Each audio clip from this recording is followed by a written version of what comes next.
everybody, and welcome to 263Bs. Yes, I'm shaved down, I'm cleaned up, I'm looking a lot better, folks. So, we're all here because we love to be here. I gotta figure out what I do with my drink. Oh, goodness. I set my drink down, don't know what I did with it. I'll be right back.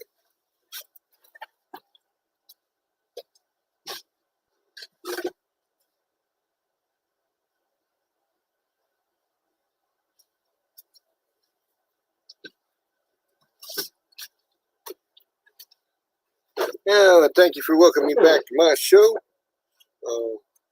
Hey, Danae, how you doing? I'm glad to see you guys again. My wife just saw your name pop up on people you might know. She's asking, who's Danae? I said, well, Jack and Danae. They're husband and wife. They're part of my group. They come watch me. Hey, Mike. Hey, Richard. Hey, Mike, thank you for calling me the other day. And that's a nice surprise. I was glad to actually hear from somebody, although I didn't know who it was at the time for a moment. It sort of threw me back. Says, you know who this is? I'm like, oh, I know a bunch of Mikes. All right, guys. Let me see what I can do. I'm going to go over here and post. Hopefully, do a refresh and post that link for this invite. Post my link. So how have you guys been doing this week? I have had my hands full. I've been working a lot. Haven't even had time to be in the bees. I was going to do it today, and I was so tired I didn't get up till about 11:30. At 11:30, I had to run and go do something else. Set my table out, sold some honey. So I've been running all day today, and I hope that you guys know that not for lack of wanting to be here. Hey, DC.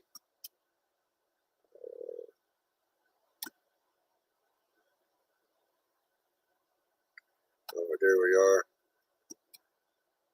I was trying to find my link to go paste my link into chat. They changed the stuff on YouTube, it looks like.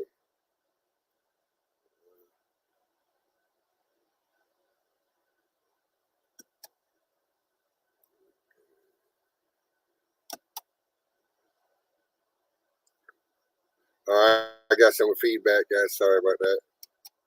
There we go. Let's see if I can post my link in here, folks.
I'm back, guys. I'm back. Sorry about that.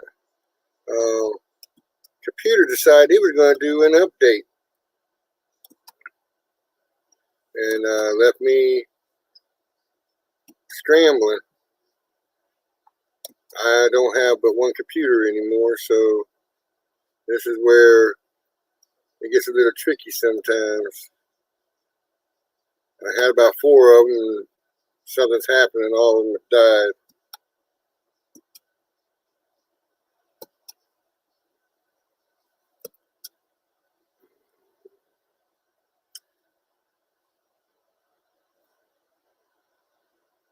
I'm glad you guys carried on, didn't jet out.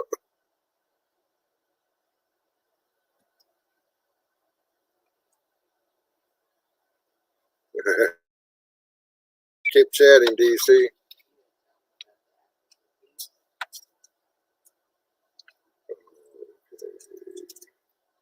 See here, right? We got copy.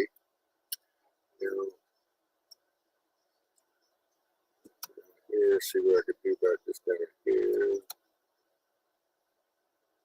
Paste. See if that goes into.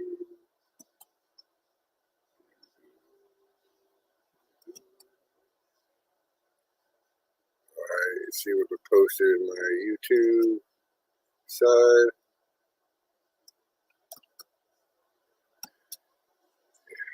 You guys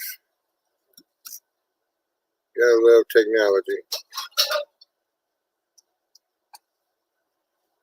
Got to love technology.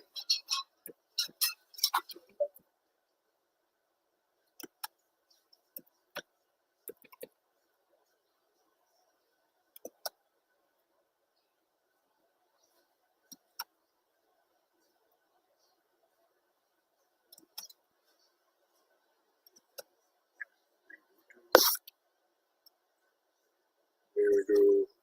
Pin message. Alright. It's in there, guys. Should be at the top somewhere. I would hope.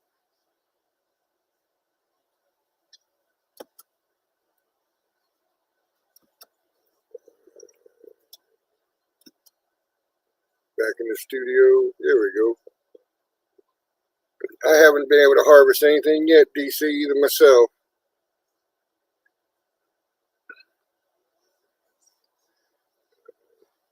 Or Tom. I haven't had a chance to get into the bees even to look at them.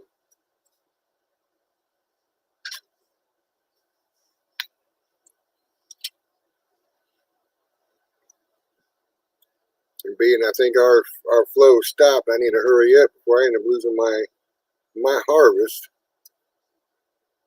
this year. Alright, there's Tom. Tom, hey, say hello everybody. Hey Tom. Hey Ed, how you doing? Yeah, I'm doing alright. That's good. I'm fighting lately. Last week I had a whole week of nothing but work. Well, I'm taking it easy now. Went out for dinner for my birthday. Well, happy birthday. Oh, thanks. Big 63 now. Well, you're older than I am. Not by a Yeah, whole lot. but I still keep my muscles going. I wonder sometimes if I flex mine too much. I don't have time enough to stop. Might get hurt.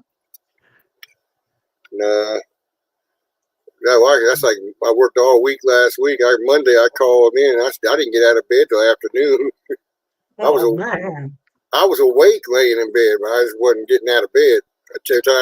I finally had to force myself to get out of bed because I had to go to the bathroom. I just kept putting it off. Mike said happy birthday. Thanks, Mike. Yeah, I don't sleep past 8 o'clock anymore because my arthritis bothers me too much. And I can't get bee stings on every joint in my body. I wish I could. It seems like every time I go to sting you, they don't hit you where you need it. I need it right here. Pow! Oh, my face. Yeah, I wish they'd hit me in the elbows and the knees and the ankles, but they Now, I'm don't. gonna tell you, I'm gonna tell you a sting that I don't relish anymore. I went out to my yard and apparently some of them died out in the yard, flew out in the yard, died, or drug out and dropped in the yard. I was walking out there barefoot, just walking by the hives. One got me in the arch of my foot. Oh my gosh, that Oh hurt for yeah, about an hour. You know, yeah. That's not a good spot. the arch of your foot, man, is like, oh, you know what it is. You feel it burning right off the rip, and it's like, oh, okay, here it comes. And all of a Yeah, sudden, then changes gears, and it's like, oh man, I'll put sandals on at least when I walk through the yard. I learned about that one quick. Yeah, no doubt. Yeah, I'm getting ready. Next Saturday, I'm grafting. I was hoping to graft this last week, but never got to it. I haven't got into the yard this week. You Yeah, know, I just been watching them. I mean, all the hives are doing good. They're bearding a lot, but I got them all cracked. I listened to Gus Mitchell a couple of years ago, and he pulls that top super back a quarter of an inch, and it does yeah. help a lot. Well, it helps with drying. I think it helps them dry the stores up. Yeah, and I need that too, because we had a big basswood flow this year. In fact, it's still going on, but Mm. it's now in the second week, so I think it's got just a few more days left. Y'all may be jealous. I've gone into a dearth. It looks like 'cause I can't even go walk out in front of the hives without them coming Yeah, out to bother me.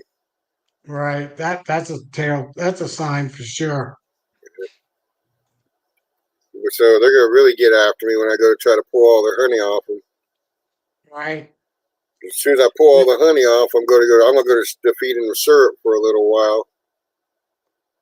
I went in my monster horizontal hive earlier this week. I think it was Wednesday.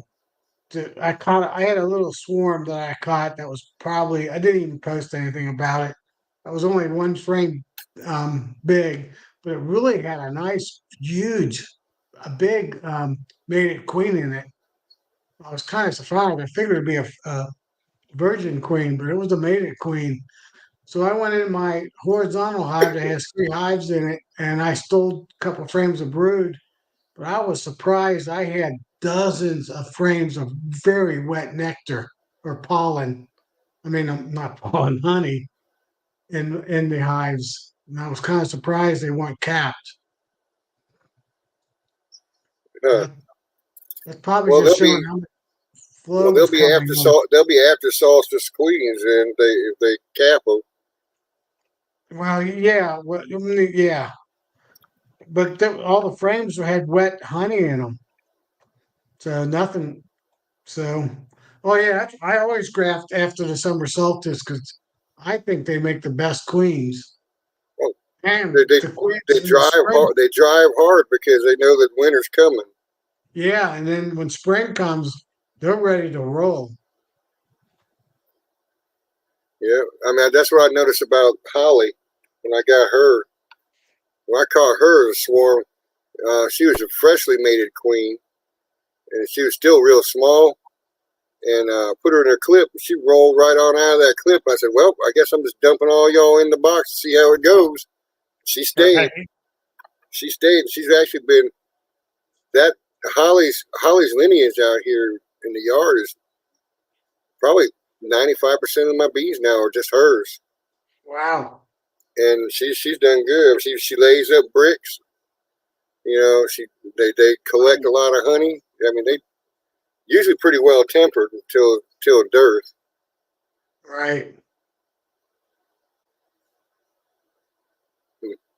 Uh, Yeah. DC's talking about making some more carnies,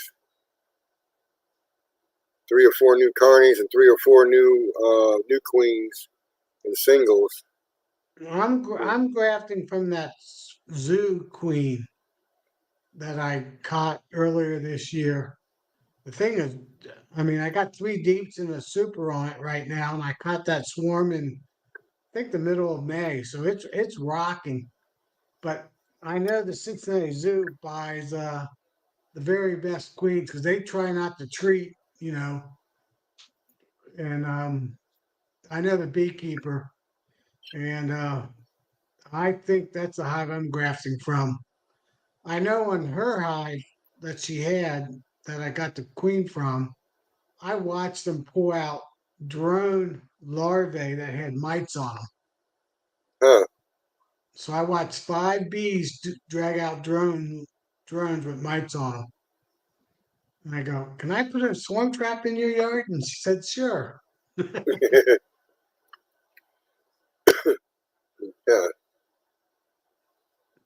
So it was about a third of a mile from the Cincinnati Zoo. So she gave me permission to put swarm trap in her yard every year. So I'm going to definitely take advantage of it. If they come out being pretty well, pretty hygienic bees and good, good performance all the way around. I don't see Yeah, where there's a down on that, really. yeah. As long as they good producing hives, which they appear to be. So that's the queen I'm grafting from next Saturday. Yeah. Something I was just thinking about. We're talking about, pulling mites and stuff out the hives. Something that the stream team was talking about, and all this, and Greg has got that big old leaning tower of bees out there. You know, a lot. I'm having to reassess some of what I was thinking about our hives and what we do to how they handle and manage a pest system, problem. My Yeah, whole thinking was like, like the killer bees, which now made it to Northwest Alabama. Sorry, guys, I hate to tell you all that, but you know the feral bees started hitting our area that way. The well, that's a nasty bummer. version. Yeah. Oh, well, that's northeast. It's still got a little ways to go. Hopefully, they can hold them back. But what I was thinking is that the those high, the killer bees, what they refer to as killer bees, um, they're always casting swarms off, trying, and Right. they manage the pests pretty well that way. There's an Asian bee, which is actually a little bit smaller bee, so cell size might have something to do with it, as well as they are always casting off swarms too to avoid, to give a brood, and it gives brood breaks. Right. Now, my theory was that the reason why we have so many problems with those pests is that we try to make our hives as condensed and as full as possible for the honey harvest. The more Right. bees you got, the better harvest you should get. Well, seeing, I haven't seen the conclusion of what they've been talking about as far as him doing a mite shakes and all that stuff on those towers that tower he made. But it's got me thinking that if you have a lot of numbers, way over what we would, and not in such a condensed space, Yeah. would that potentially be a way that they can take care of it, because they're spread out so much and they start seeing the problems and getting rid of the problems because they're not so condensed? Is that a possibility? I mean, that's something I'm trying to come to a conclusion on or think about. Um, naturally, you Right. you know, are I we think are we creating our problem by the way trying to make honey as much as we do? I I really don't think so because it's just a matter of how much brood you have in your box. So if you make it bigger, you're just going to have the same amount of brood. Maybe you Yeah, might even have more brood. but I'm about to say is how the tower is stacked. They have to travel Yeah. back and forth quite a bit. So, You is know, there the possibility that they're not congested? They're open and they can see and tend to what they got to tend to a lot easier. I don't believe those towers of hives. I could go in my backyard and I got one hive. Yeah, I got 6 boxes on it. I could add 3 or 4 boxes on it and say, "Hey, look how tall my hive is." Hey, I believe Jakes. most. I believe most of those pictures are faked pictures with empty boxes on them. I mean, I want to get yeah, 300 pounds off of my hive, and it's only 6 boxes. It's basically 6 boxes high, 250 to 300 pounds, and you don't get any more than that out of a hive. So I don't. I yeah. believe all those. Well, All of those. I had 2 hives last year. I got 400 pounds out of the 2 hives last year. This year, I've got That's nowhere nothing near bad. that. Yeah, And yeah. I think it had to do with the way I pulled it last year too. Well, yeah. If you pull it and then put back soup and extract it and put it back on, you can get more out of a hive. But just stacking 10 boxes on a hive, I don't believe those are. I think those are all phony pictures. Yeah, I mean, I can't. You can't. I can't prove it. That it's gotten to be a use. Well, you need to prove it picture by picture. Nowadays, you can always alter things now in digital to Especially the where one from Greg that he doesn't even do honey. He does nothing but nukes and queens. yeah, I've been to his place. I've been to his field a couple yeah. times. It just caused me to think of, is there another natural way to do it? Instead of throwing our chemicals on them. And that's the biggest Well, problem I'm having is throwing all these chemicals when they are bombarded by chemicals in our environment. no, I agree 100%. That's why I'm going after the root cause. The root cause of the varroa mites is the reproduction of the varroa mite. Well, if they don't get those So fat bodies, they can't produce the eggs. all you got to do is stop the female mite from reproducing. Yeah, You don't even need to kill any mites. If she can't reproduce, then you don't have a mite problem. yeah. If you sterilize the foundress, I'd imagine that'd be a good situation. You So know, the because she scientists are can. going after the scientists are going after the problem the wrong way. I came to the engineering out of the engineering field, and you always had to look for the root cause of the issue. And the root cause is a female mite reproducing. Reproduction is the problem we have of mites. It's not the mite itself, it's the reproduction of mites. So if we Yeah, could and then find a they way, reproduce.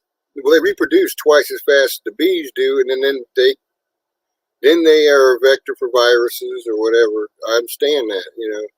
if we could find a way to just slow down or stop the production of mite reproduction, then we wouldn't have a mite issue anymore.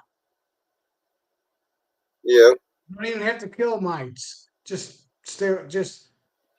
make the sterilize them environment. in each person's hive. Then the mites would be on feral bees, not in the hives. Yeah, and actually, that's another thing. Female mites only go underneath wax cappings to reproduce. So if you stop them from reproducing, they won't be going under wax cappings. I've already had that discussion with a few scientists. Well, you can't get the bees. Well, you can probably get the bees not to cap the hive comb. I didn't say I yelled at them, but I told them, I said, you've wasted 30 years trying to kill mites versus going after the root cause. And they just looked at me. And Bob Beanie was with me. He goes, yeah, you're right, Tom. That's the root cause. Female mites reproducing. So that's what I've been working on.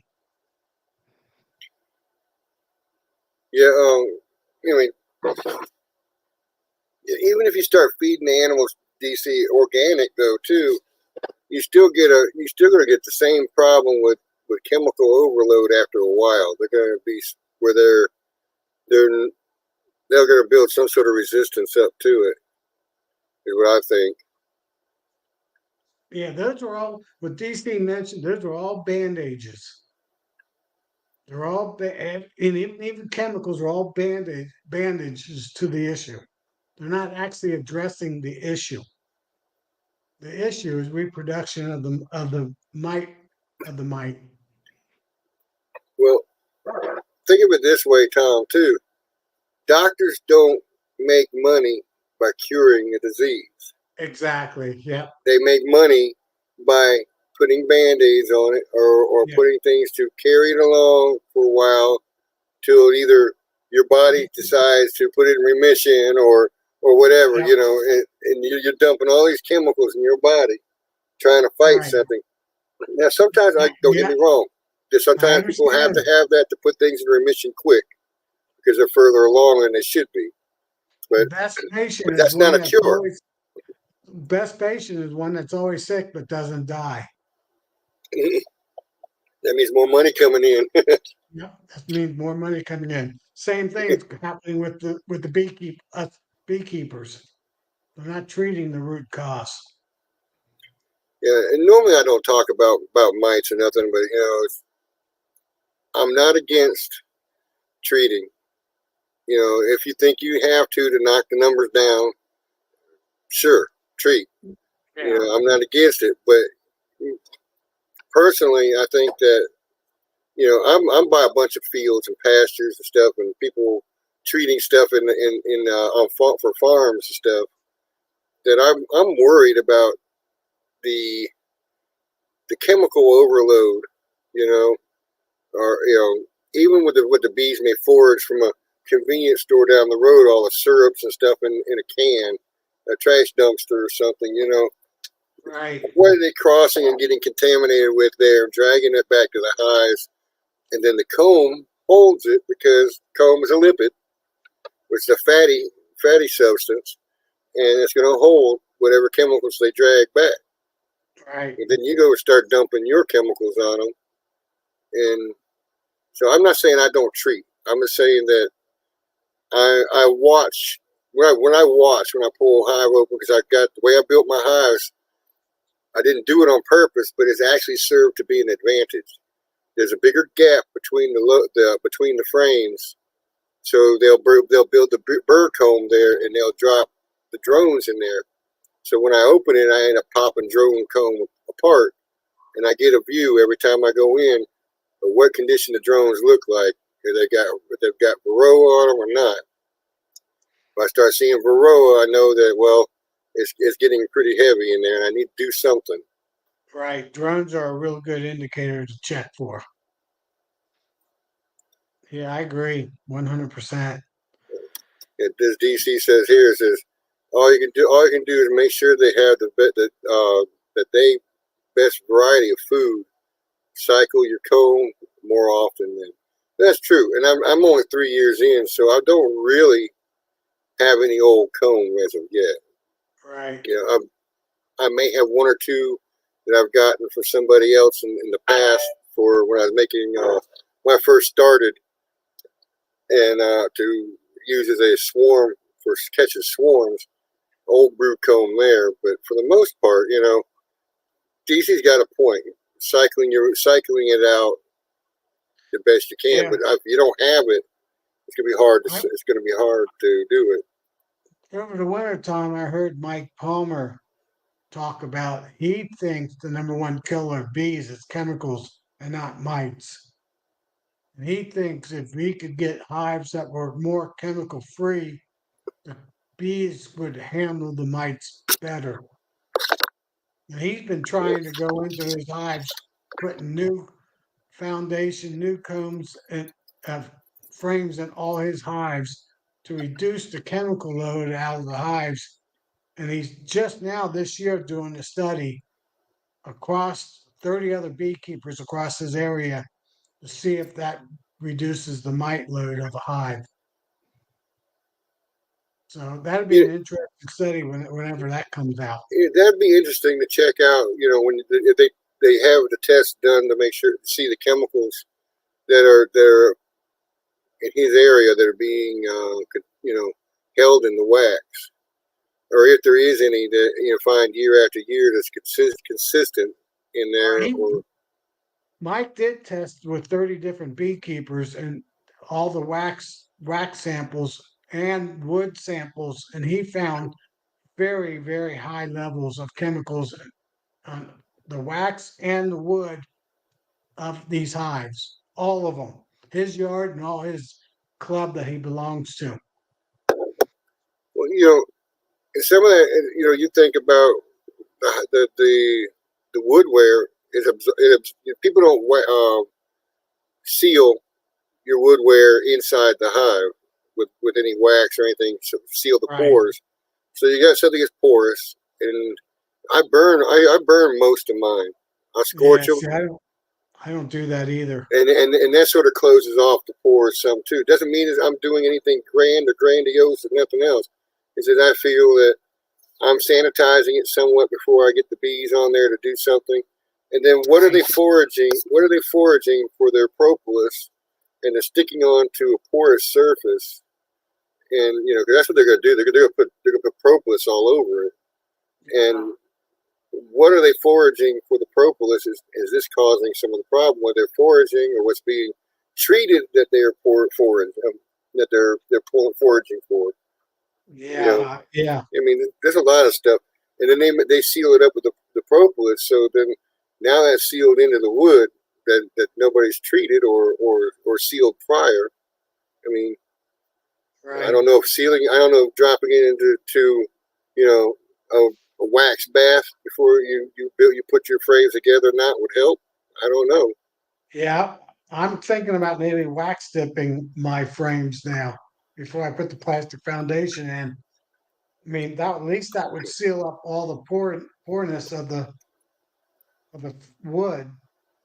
I mean, it's just thinking that because your wax is porous, it's a lipid, it's going to hold chemicals. Wood's But porous, yeah, it's going to hold absorb stuff and hold on to it. Especially if they propolize it, they seal it in. It's going to be there. right. You So know. the wax might be worse then because it will absorb even more chemicals. Well, I don't know if I'm doing any better by scorching the frames before I put them together and stuff either. I don't have. Right. I'm just doing. It hardens the wood up a little bit, and Maybe I'll that's get a grant from Ohio and do that test. yeah. Set out part of your yard for one wax dip frame, one for scorched frames. One for no, and one for nothing. That's my Yeah, control. And then yeah. send it in after 1 year. Send it in and get chemical analysis on it. There you go. I mean, we're all supposed to be citizen scientists. I haven't thought about that either. That Me either. until you said something about the chemicals in the wood, and I'm like, I didn't even think about that.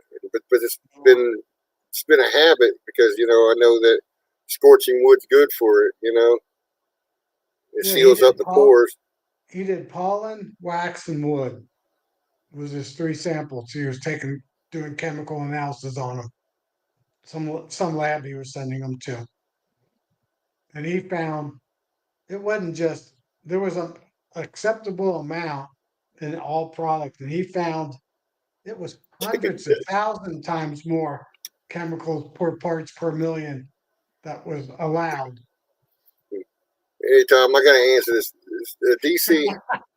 I really I don't worry a whole lot. I think on things that somebody would come to me and ask me about, and have so that I have somewhat of a logical response for what I'm looking at or thinking about when I'm talking to them. It's not that I'm worried. I mean, the bees are going to do what they're going to do. They're going to thrive or they're not. I can't change that by much.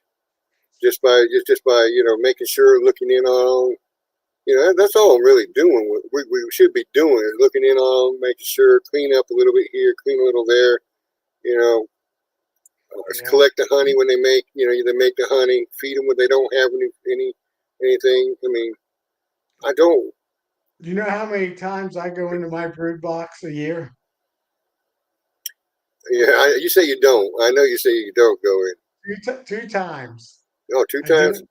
I do it in March when I set up my new queen in the hive, and then I do it right after I pull all the honey because I'm doing all my splits because I'm grafting. I'll go into that bottom box again. That's the only two times I check my hives. I think that helps a lot because I have propolis everywhere on my boxes, and I don't scrape it off. I leave it on. Well, I collect when there's big globs of it. I collect it. I've got a little baggie around here somewhere on my desk. When 'Cause it I've got gets a few. really, really bad in Yeah, between the frames and all that, yeah, so I'll I can go. collect some of it. I leave And I'm most of thinking it about on making the some hive. tincture. Hey, the bees want to make it with propolis. That's why should I take it out of there? They put it in there. Well, that's another avenue you can have checked too. Besides the wood, is what, like I was saying, where are they propolizing this stuff with and what chemicals are in it. Right, You right, know, because they're collecting it from a chemical tree or hey plant. Shane, yeah. Well, Hey, Shane. and what I was going to say earlier, and I just now remembered it, was that anywhere else in the United States, in the continental United States and Alaska, we cannot claim anything organic in the states. There's only one state we have that can actually claim anything organic, and that's Hawaii. And I'm sure that they have chemicals there too. I mean, but they're the only ones that could. They're, Right, they're the only ones that are allowed to legitimately call something organic. right, And so that's why we can't stick a label on our honey, pure organic honey. We can't prove that those bees didn't go dumpster diving or, or hit the back of a sugar mill somewhere. Yeah. right. I had to put a little caveat in there. The one reason why I don't have to get in my hives too much to stop them from swarming is I requeen every summer. That's why I graft. That's why I'm grafting next week because I'll be requeening all my hives. So Yeah. next The year, thing is, yeah, I see that, and they don't have the tendency to want. They don't want to swarm because you're getting rid of one that's been there over a year. right? I haven't gone through a flow, right? So as long as I give them space and enough frames for her to lay, that she won't. In 2 years now, I haven't had a swarm from my production hives. I've had swarms from my nukes, just because those are my older queens, and the customer didn't pick them up when I was supposed to pick them up, and they swarmed on me. That's about DC's it. talking, DC's talking about the no one's going to sue me for using organic on honey because it's about the most organic thing on the planet. Yeah. He's probably as true as can be on that too. Yes. Yeah, and all these commercial companies that say this product's organic, it's the next field next to the one that's not organic. Yeah. Hey Blaine, it's like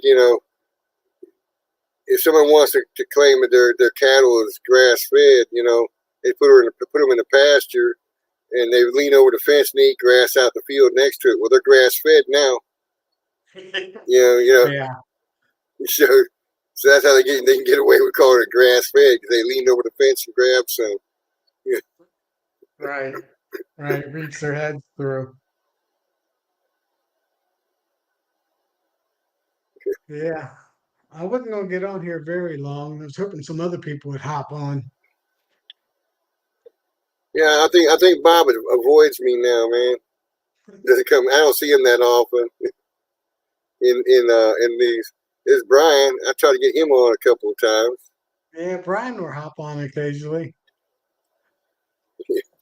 He's all grass fed. Yeah, he is.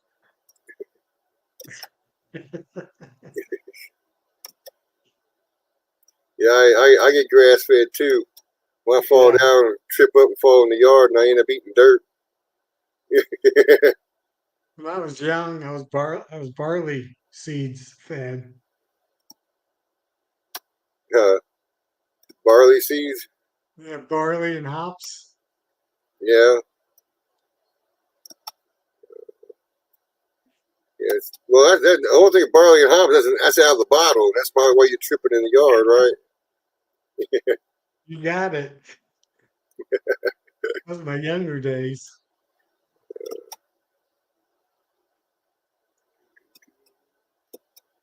Oh man, is my message still pinned? Okay, I've been trying to get it pinned in the other one, so I don't know what the heck's going on. Oh, Put it back man. out there again to let the connection or link. So what else you planning on doing?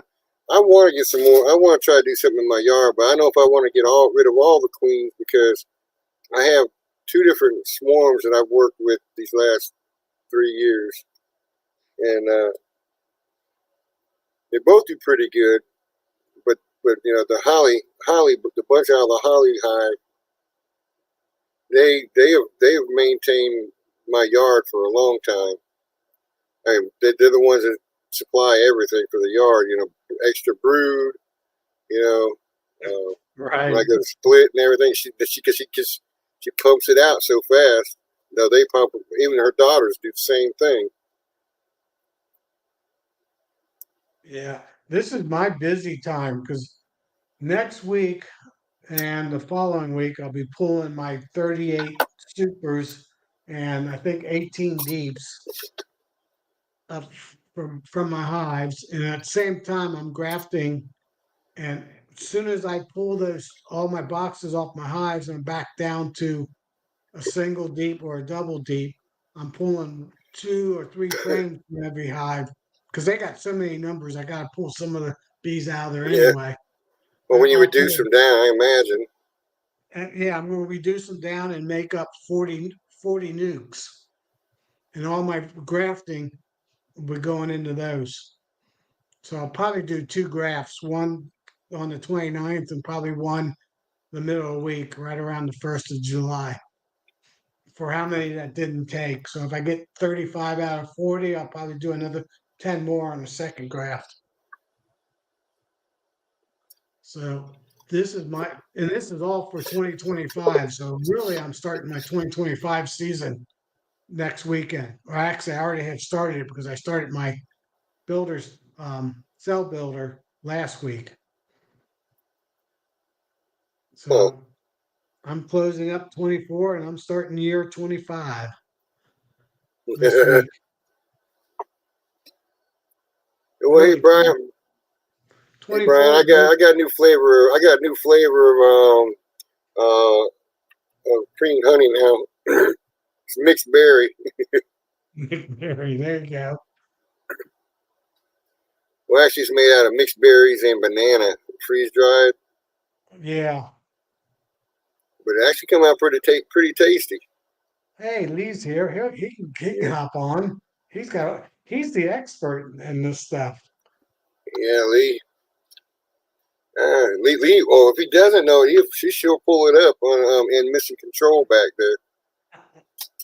Yeah, he's in a Mission Control. He's got going. He's in a studio. I sat in that studio for a minute a while back. I, Well, I, when I went to Texas. someday I gotta head down south and just make a tour through from the coast from Bob all the way out to Texas. Well, you know, I call it the beekeeper's corridor. There's a lot of them along that I-10 area. You Yeah. And my best friend's in Northeast Alabama is a commercial beekeeper, Danny G Bees, but he doesn't do any social stuff. swing by and visit.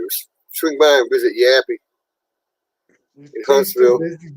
He's too busy just doing his bees. Yeah, yeah. I mean that's getting to be the thing where I'm trying to figure out how to find time for everything anymore. Yeah. You Yeah, work a full-time job and well, now being summertime, one of my rules is I'll work from when I get up in the morning to about 10, 11 at the most. And then I'll wait till about 8 o'clock, about now, and I'll work till dark. Because during the anytime from 10 o'clock to 7 o'clock, it's still mid 90s or low 90s. We're supposed to have a cold front tonight, and it's supposed to go down to 90. Look what Flower Street has to say. I keep hoping for a Texas BBQ to have an excuse for a road trip. Well, I'm retiring either the end of this year or the end of February, so maybe next summer I can make a road trip for 2 or 3 weeks or for a month. That Take my would be belly nice. up with me and just go. See where we land. No plans, no nothing. Just go.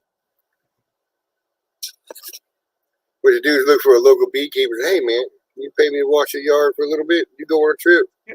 Right. And then stay in the RV out there and take care of someone else's bees for a little while. Move on. Yeah. The only bad part is I won't be able, I have to do it in April because then, well, I have to do it between the middle of March and the middle of April before all the swarms start. But I Yeah, don't think I'll have a year like I did this year catching all those swarms. I don't want to catch that many. Hopefully I can hire a couple other younger kids or get a couple other young beekeepers to take my place to get all those swarms for everybody. yeah. People talk about raspberry flavor honey. They like raspberry. Yeah. What I'm mixing up is raspberry, blueberry, and banana, which is actually A pretty interesting. few weeks ago I did strawberry. The people seem to like that. Brian's right. Just don't look up. Yeah, wait a second. Took a few of them off the ground. Not as many though. And Tom, did you see that one video I had of that one hive, that one swarm I had? And just somebody else I was talking to says, "Oh, that's not that high." Say they wasn't that high, and also they started seeing the picture going out, and I'd seen them back out. And at Yeah. 60 foot, Yeah. 60 foot in the air, I'm telling the girls goodbye. I said, "Hope you have a good life."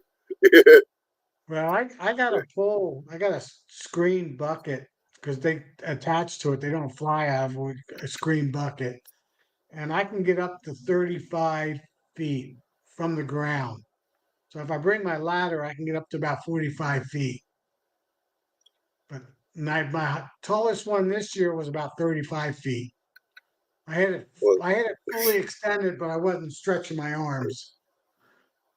this one's the first one I've seen that high. Usually they're down low enough. I can throw up a little step, one of the little extension ladders on the side, go up a tree and trim the limb out and all that. But not this Right. one. There was Well, no way. I don't think buckshot would have got it out the tree. I've done 3 on the ground this year, and I've done one that was just on the little pillar, concrete pillar going up to the front steps, going up to a house that's on the side of the hill. That was only, 3 feet high. I think that was my last video that I did of one. I scooped them up. Well, I did a short video. The guy that called me wouldn't film. He wouldn't stand close enough at first to film it for me as I Yeah, was getting it. And the pillar that they're on wasn't quite level flat. It was kind of beveled a little bit. So I kind of had to hold the box while I was scooping them into the box. So I didn't have a free hand. I've only had one swarm that I've ever really had any problems with. I mean, temperamental wise, I've never had them where they'd sting you. I can go up, shake them out of the tree in the bucket, and then when they start bunching up, start scooping them, putting them in, just like I'm now. I'm dressed right now, Right. and Yeah. but I've had Another some one that are just nasty. One of them was nasty. I did one that was on the ground, and I didn't get there till 8 o'clock. So back in April at 8 o'clock, it was dark. It was just, I mean, you could see, but you couldn't really see. And I was trying to scoop them into the box and get them going into it, and they weren't happy then. But I wouldn't be happy either. It was basically dark. I have a video that I did where this bunch of them were on the side, and sun was going down. It wasn't quite dark yet. And they weren't really bad. I got a few that I guess I got pinched or something and they got me, but it wasn't like they came at me. Those other ones came at me. They didn't want nothing to do with it. these were a little pesty. I got the smoke out and smoked them, and then I got the Vigo stuff out, and that really got them moving into the box. I was looking for that the other day. I have some somewhere around here. I haven't Yeah, been able to find it. that stuff works. I'm Oh, trying to yeah, keep up with Brian's and DC's comments. yeah, about raising their own queens or requeening and stuff. Yeah, I was watching that a little bit too. Well, I need to get 25, 28. I needed about 30 mated queens, so I'll probably have to do about to get that many queens, I'll probably mated queens, I'll probably need about 60, 50 to 60 nukes. Because during the summertime, my percentages might go all the way down to 50%, maybe Yeah, 60%. look, dragonflies. These dragonflies and all the birds, Birds. because all those baby birds are now, they're not in egg form anymore. Yeah, They're hungry. yeah. I don't have the Yeah. dragonflies this year for some reason, so hopefully my I've seen numbers a are, few. yeah, hopefully I'm 70, 80%. Well, if you have too many, then you can sell them, Right. I do or have a good, make a nuke and sell them. Sell a nuke. well, this is all for next year to sell them because I'll put them in my 8 frame, 12 8 frame horizontal hive. And I got that Ricky's hive that's got 5 nukes in it or 6 nukes in it. So some of those queens will be sitting in there. Some of them will be in my production hives.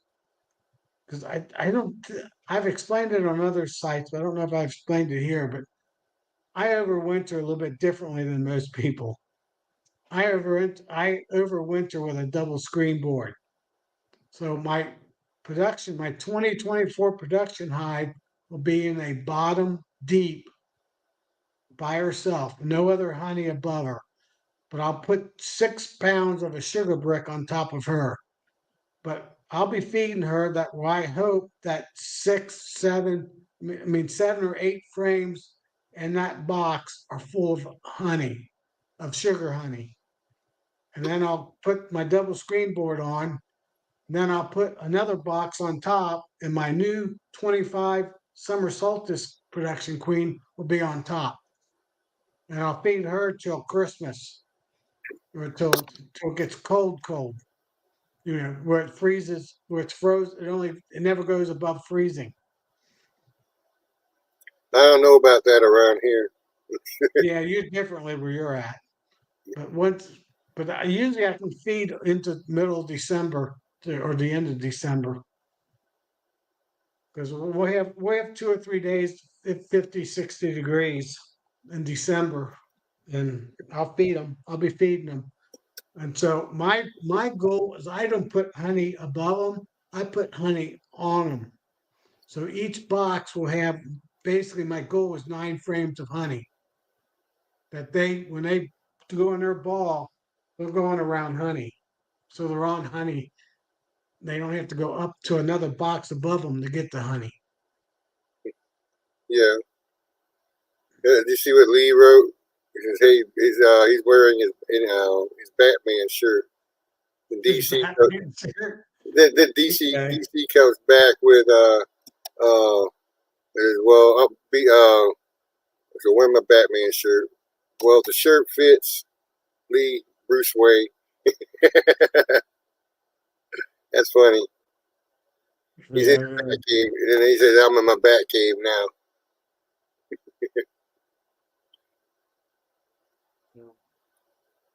I see DC says, "I see it. I told you Lee was Batman." yeah, he is. He's a little batty cave. He got his Bat cave. Darn Yeah, sure does. He got a little everything in that room of his. yeah, he I does. was shocked. He's got a good setup. Well, I didn't I'm have not even talking about the setup. I'm talking about you got other stuff in there. You got climbing gear, all kind of stuff with I that little know. room. Yeah. I was waiting for him to pull out the batarangs.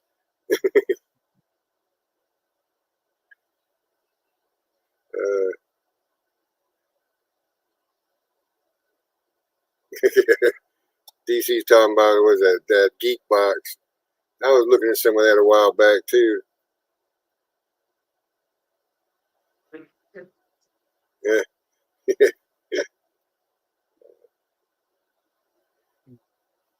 These guys are something else. I did have one of my beekeepers I mentor from a couple of years ago. He brought his honey over yesterday, and we extracted that in my extractor last night. So I do need to work on my extractor a little bit. I need to bolt it down better. Need to get better anchors. They came out of the ground. You put those redheads in there. Yeah, The redheads are pretty good. that's what I need to do. And they, because what it is, they got bolts. It's a unithread bolt. And Yeah, it's got an anchor on it. But when you start tightening it up, and you tighten your nut down. When you tighten your nut down to the ground and start pulling it back to it, and it'll spread that bottom part spreads out into the concrete. Right. I use those at work, setting up racks in buildings. Right. I need to measure the diameter of the hole of that leg so I can get the right size. Yeah, they got quite a few different sizes.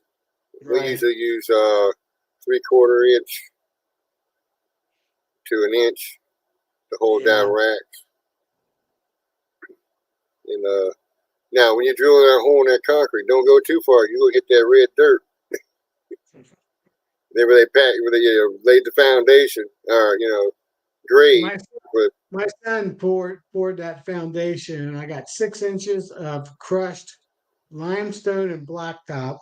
Then I got 5 to 6 inches of concrete on top of that. So well, you're talking about almost a foot deep. You got more than enough room for that hold that lag. he was going to put a double side lift on it, and he was going to do his welding on his big trucks and all that in there at one time when he was younger, but that never materialized. Okay. But the floor can handle I don't know how many tons, more than I'll ever put in it. Tornado come through, the concrete still be there, the slab still be there, but the building ain't. The barn will be gone, but the concrete slab will be there. The post, the 6x6 post that holds the barn, they might still be standing a little bit. They're sunk down in all that concrete and padding.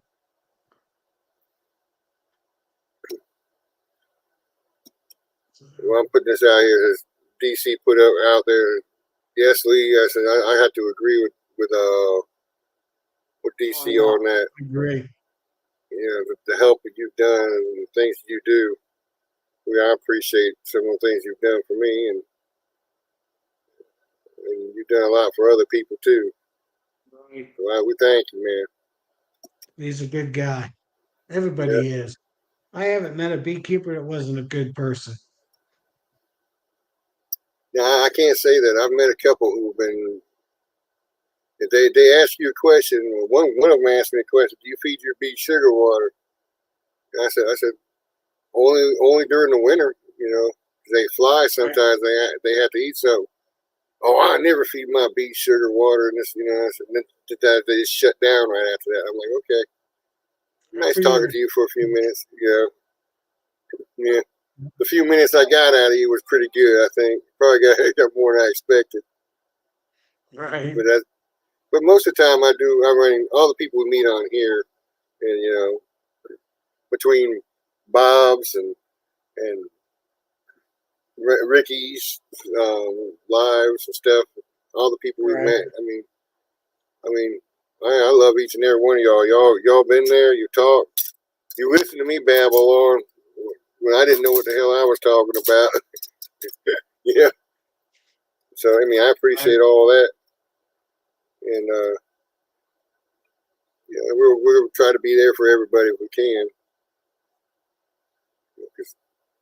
Just like some of the other things I do in life, if I'm reaching up to try to go higher, I need to be reaching back to try to pull somebody up to where I was.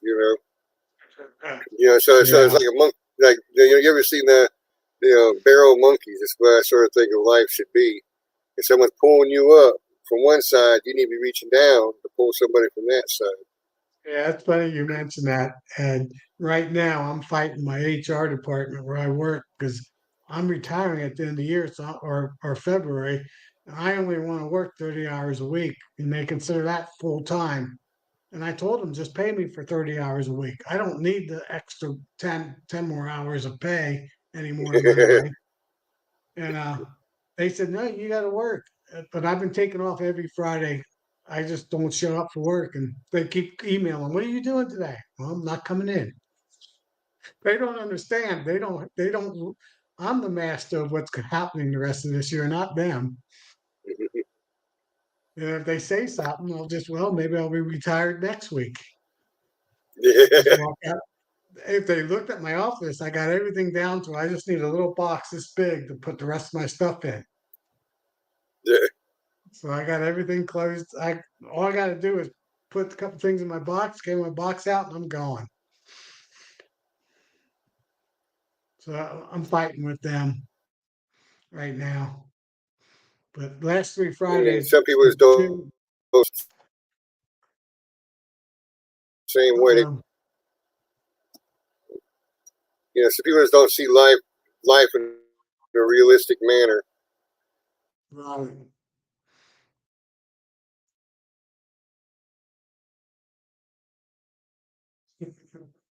They're all good people. I agree, Morris. Yeah, in fact, when I go to Abbey, I don't even go there for the speakers anymore.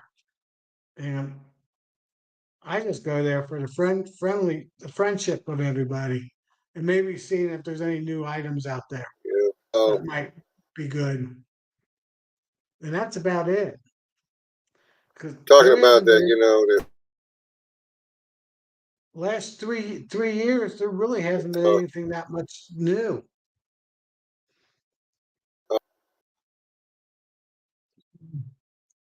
Now it's just me. We're gonna have to hold the fort down till Ed comes back.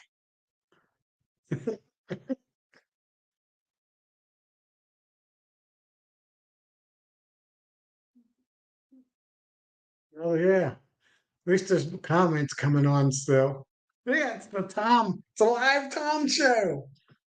Somebody needs to hop on and help me out. The birthday boy show. There you go. Doing a live show on my birthday. That's even better. Yeah. Maybe Brian can hop on. Get the monkey man. That'd be good. Yeah, so I gotta pull all these boxes off. This doesn't even show all my boxes. It's not the latest picture. I need to update to the latest picture. This is the May picture, not the June picture.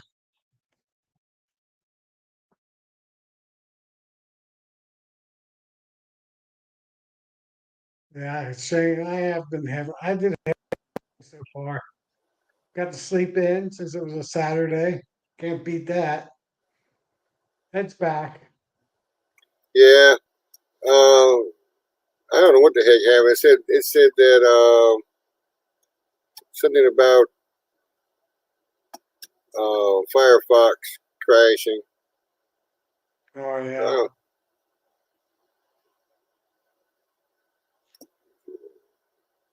Yeah. DC wants to know what kind of cake I'm gonna have.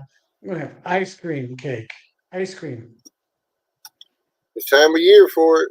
Yeah, I like. Grader's ice cream. In fact, I should be having it now. I wasn't planning on being on here too long. Yeah. Well, don't forego your party because you want to talk with us, man. Well, we went out to dinner. My wife and I went out to dinner. That was good enough. I don't do anything fancy anymore. Yeah. I had a I few stopped even adult worrying drinks. about birthdays. I had a few adult drinks this afternoon. I do like carrot cake, DC. It's one of my favorites. Yeah, yeah. Brian's using my analogy of the monkeys in a barrel. Yeah. Yeah, I like German chocolate cake. Yeah, that's a good one too. Nice cream cheese icing on it. Yeah, Yeah. Next time I have uh, an or apple carrot. cake, apple pie cake, I'm gonna pour some honey on it. See how that makes it. I've never tried Huh? that before, but I'm thinking about doing that next time. Just next summer, I guess, or maybe later on this year when the apples. I guess the apples should be coming in pretty soon. Huh? Yeah, I'm gonna try an apple pie slice and pour honey on it. See how that tastes. Well, I tell you something that does taste like a hot apple pie. Is you take um, it's a vodka, bison vodka, Okay. and then you take a little shot of the apple juice and a shot of the bison vodka. The apple juice you put in the microwave to warm it up. So what you do, you take the bison vodka, you shoot it down, you take the apple cider right behind it. It tastes like a hot apple pie. There you go.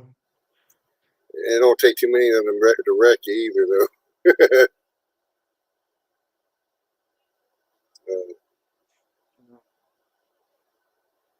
I have Grater's ice cream, and that's the best ice cream in Greater Cincinnati.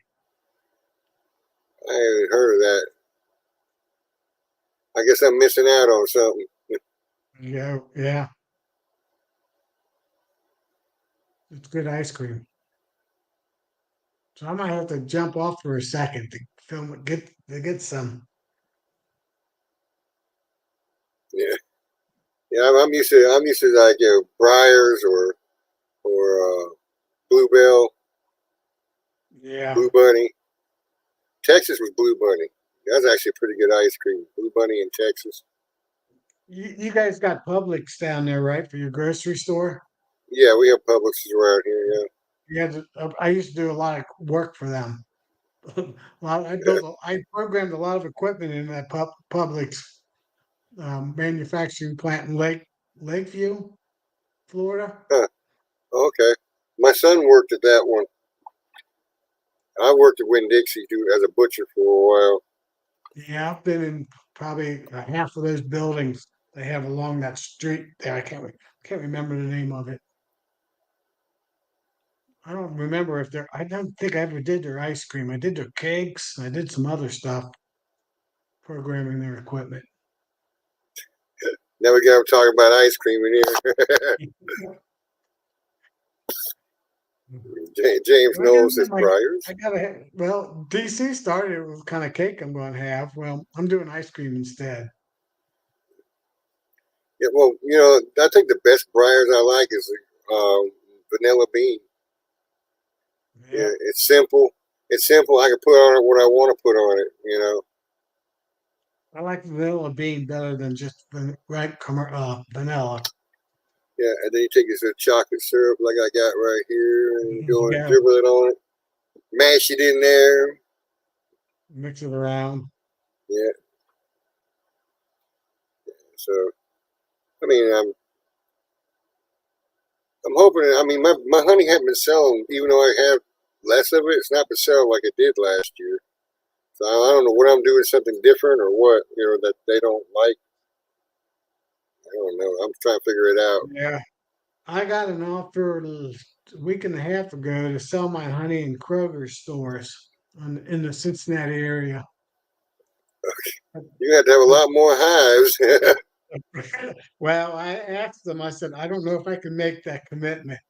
So I asked him if he could get an estimate of how much sales is required, how many bottles, how many they sell per year, so I know how many hives I might need.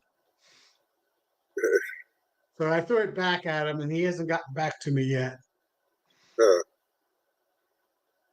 If Brian says put honey on your ice cream instead of caramel, good.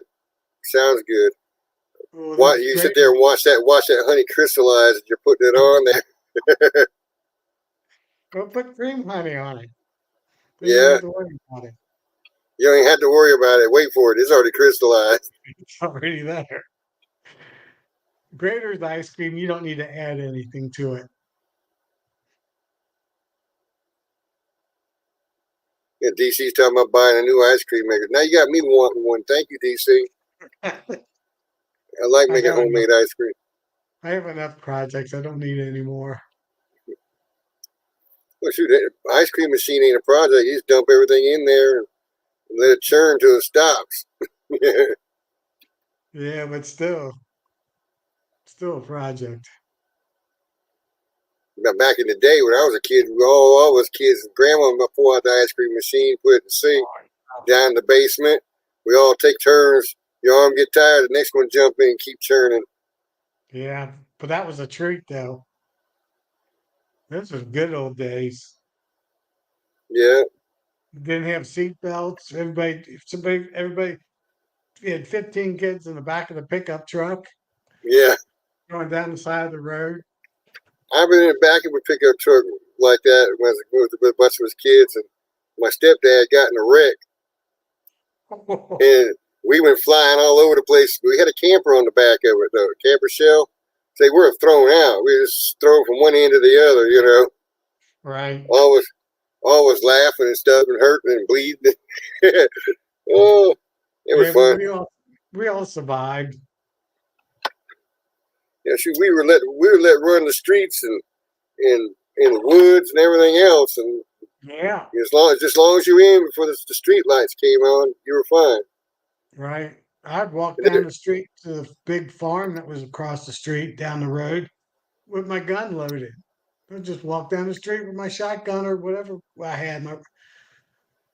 Nobody cared. shoot, if you did something wrong, your mom knew that if you did something wrong at your friend's house, she knew that his mama was going to cut your tail and let her know. Oh And then yeah, she come down there to get you, and you be getting your butt whipped all the way home. Then she be saying, "You just wait till your dad gets home, and you know you're going to get it a third time." So well, yeah, she well, was lucky. They still do that. Yeah. they didn't play that back then. Now my parents were strict that if you weren't home at 6 o'clock at dinner time, you did not have dinner. Oh, you went to bed hungry, yeah, Yeah, you went to bed hungry. You didn't eat. Not even it was 6:01. You had yeah. to be there at 6. That was good. That's sort of funny though. It's like when spring hits, I start wondering what's going to happen through this time and winter. When winter gets here, I'm worried about what's going to happen this time next year. Yeah. I Watching don't. watching the foliage, watching the plants, watching the animals. I just know Mother Nature always averages out. We have 2 months that's wet, and we'll have 2 months that's dry. We have 2 months that's cold. We have 2 months that's really hot. Well, this year's throw me a loop because it's not like it has been the last 2 years. It's totally different this year, Oh yeah. and I think we're going to have a long dearth between now and when they start collecting the cotton honey. Well, a lot of people in my area complained that the flow was not very good this year. And they pulled their honey like 3 weeks ago, maybe even a month ago. And the best flow's been the last 2 weeks. all So my tallow have seeded out. yeah, I've heard that was down. Bob mentioned that I think the other day, or somebody mentioned it. Tyler was gone. I We don't think it have was all. Lee. I think it was Lee on Lee did, yeah. yeah on the He mentioned Thursday Lee. night. Thursday night Lee. Yep. Yeah, yeah, I got on, but it was too late. I didn't jump on. I just listened, commented. Yeah, I haven't been jumping on too many of the shows lately. I've been too busy, or I get in later, and it's like be on a roll in a conversation and everything. And it's like, oh well, I'm probably missing some of what they talked about, so it probably sounds stupid coming in. Yeah. Well, when it's 96 degrees outside, I'm not doing any work until at least the last hour of daylight. Well, Yeah. the sun's starting to set out here a little bit. I mean, it's Lee not mentioned dark. the heat index was 103. I think we were almost 110 today because it got up to Yeah, 97 and we had 80 something percent humidity. yeah. Went to go sell some honey earlier on the side of the road, and it was 100 degrees when I got out there. Right now it's Yeah. 95. I think when I got on, it was 91. I don't know what it is now. I didn't look. It got up to 100, so I don't know what the heat index was, but at least I was in the shade of a oh yeah. I don't know how old this magnolia tree is. I can't put my arms around it. It'd take three of me to go around it. It's a bit old magnolia tree I sit under. So I mean, My son just texted me, "Happy birthday, old man." No respect. my son doesn't either. He called me on Father's Day. He says, "When you coming down here?" I said, "Up." Well, he says down here. He's in South Carolina. He's in he's not far from Bob up there. Probably a 2 hour drive from Bob. Okay. And so we he cuts up with me like that. I can't get his sister to talk to me though. I don't know what the deal is. She's only 7 miles from me. She's had one of my third grandchild from her. I ain't never put my hands on that child to hold her yet. Wow. And and I don't know. I text her. What did I do? Why you don't want to talk to me? Just tell me something. Yeah. You know, You looked wrong at one time. Who knows? I don't know. I'm blessed right now. My 4 brothers and my 2 sisters, we all get along very well. So don't have any of that issues. And none of my sons hate me, so that's a good thing. Well, I don't think she hates me. She just does not want to associate with me. Right. You know, I understand why she doesn't. Her real mom. You know, her mom was a real piece of work. That's all I'm saying about that. But Yeah. Shane's talking about rain. He can send some down my way. Supposed to rain tonight, but I looked on radar earlier today, and it wasn't anything within, I don't know how many, 1,000 miles. so Closest rain was up in almost Canada area. your sky looked about like your backdrop there tonight, huh? Yeah, it's not green anymore, it's brown. Oh, your yard. Yeah, this part's all turning brown. All my clover. That's why I need a rain to get that clover going. We've had rain here. I mean, it hasn't been bad. I mean, it'll rain for a couple of days, and then the rest of the week it doesn't rain at all. But I mean, we're not dry, so I don't see why. Why I understand sort of why everything bloomed 2-3 weeks early this year. Well, there is a little bit of rain in Iowa, so maybe that will come through. It We blows haven't had, through. Huh? I don't think we've had rain in 3 weeks now. 2.5 weeks, at least 2 weeks. We're going on the third week. Yeah, 50% chance of rain by Wednesday for us. Yeah, So there's a little front starting to yeah, and then form. the next weekend I'm wanting to go in, and it's gonna be raining. Yeah, it's not And much though. the next weekend, I want to go into the bees. It's 40% chance of rain. Temperature ain't bad. 94. need one of those tropical storms that come up through New Orleans area and shoot right up the Mississippi River and then right up the Ohio Valley. Yeah, yeah. I had a grandmother who lived in Youngstown, Ohio, right outside of Youngstown, Yeah. right around the Sharon, Pennsylvania line there. Okay. And I did some I grew up there for a little while. You know, spent a lot of time up there. They had I don't know if you remember the old Little General stores. Yeah. Yep. My grandfather used to run little general stores, and then we had an ice company. So they'd send me in when the ice machine acted up to rattle the machine to get the ice to drop. Yeah. Right. So we used to do some ice deliveries and stuff like that. And, Wow. Yeah, I've been in Youngstown a couple times, but that's probably a 4-hour drive for me to get up to Youngstown. the actual town is right outside. It was right outside of Youngstown on the Sharon, Pennsylvania line. It's Brookfield, Ohio. Okay. The little town of Brookfield. My grandmother had they had a house right off of a golf course out there. You go like up to the top of the hill, up the top of the hill on the main road and go back down. As you came down at the bottom of that hill, you crossed into Sharon, Pennsylvania. You know, it wasn't that, I say a hill, I mean a big hill. It wasn't a little one. 4 hours and 18 minutes. Where you see that at? I just Googled it real quick. Oh, did you get rain? 4-hour drive.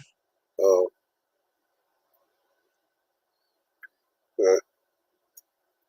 Yeah, then I'm in Ohio, but just barely.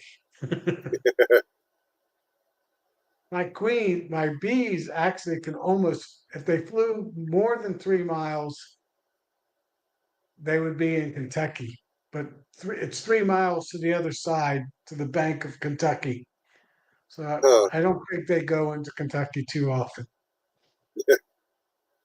Well, when you start hearing the southern twang in one of the hives, you know some of them been visiting over to Kentucky. There you go.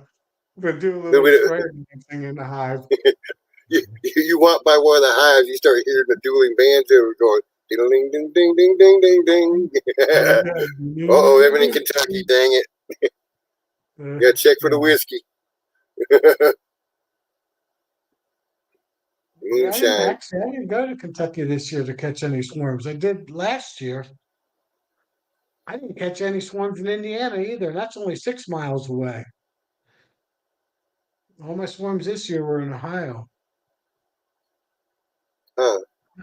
Now, I did catch one that was only 75 yards from the Ohio River. That was my second last one. Huh. One of those big houses that are on the bank of Ohio River.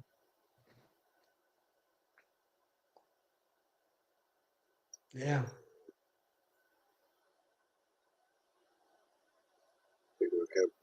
Oh. Squeal pig. Huh. Here is Lee's little thing, Squeal Piggy. Yeah.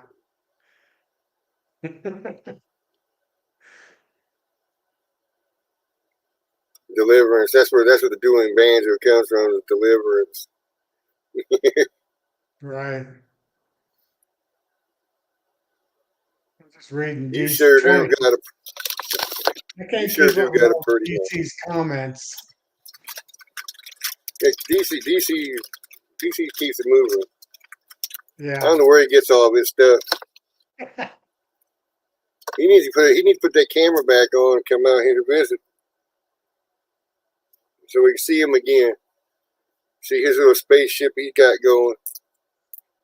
Yeah, he should get on here sometime. Lee had sent him a camera one time. He came on. I guess he came on. I was on with Tim and Hannah, and he came on.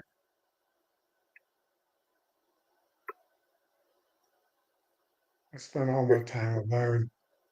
Wait a second. He's got a bunch of girls. He's Yeah, got he got a bunch of thousands girls. of them. No, this year he's got a bunch of girls. Last year he didn't quite have that many. Yeah, he's got a lot more. It sounds like he's going to Next get year he's even gonna have more. more. Yeah, he's got Next some year he's gonna have empty. more.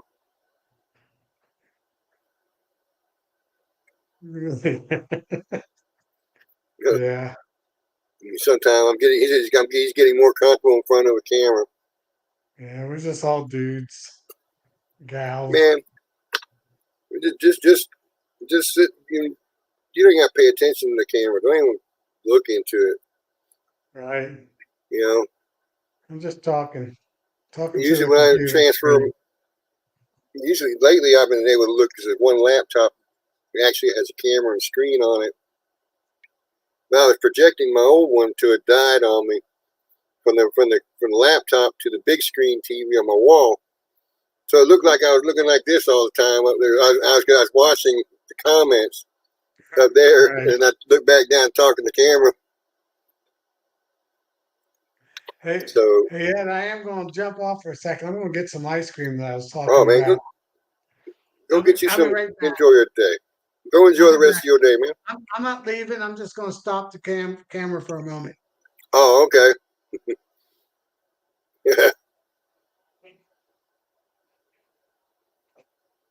Oh, shoot, I forgot. I was sitting in this chair. What's wrong with that chair, man? Oh, it hurts my leg, my bad knee.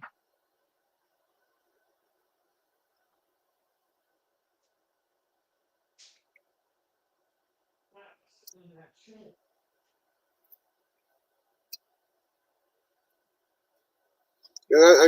DC. I know. You say you start getting uncomfortable about it. You don't pay attention to camera, and you respond to questions that are being asked, and you're just listening like you're talking to somebody else, or like I do sometimes. I'll be sitting here trying to work with the chat box. I thought I'd be really nervous when I got onto these things, and I think the most nervous part is when I get rolling. I don't.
Well, now Ed's gone.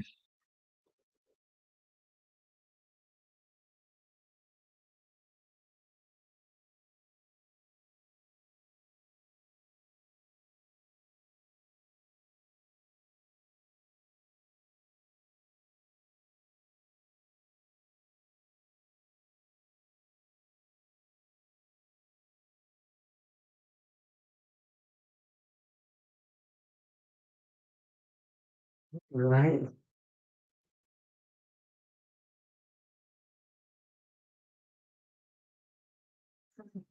Yeah, I'm bet you won. And I got my black cherry chocolate chip ice cream. Good stuff.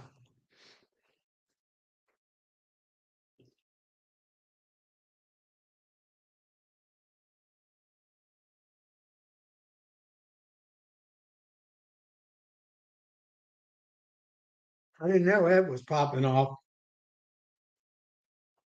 It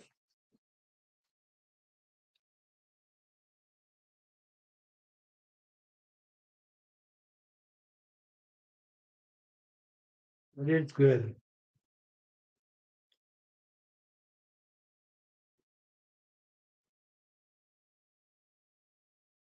That's a chocolate chip, size of a spoon. Save that for later.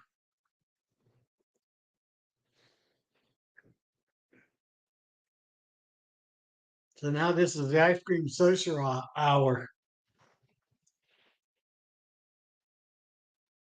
All right.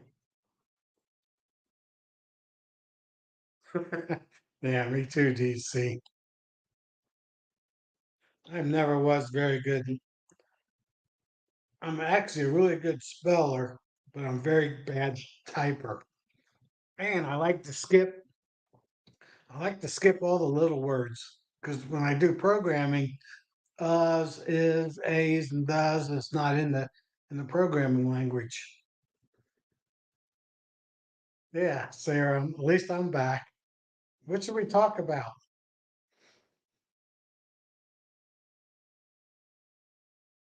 I can talk about how I overwinter my hives. I do things a little different. Um, I actually insulate the all my stands here.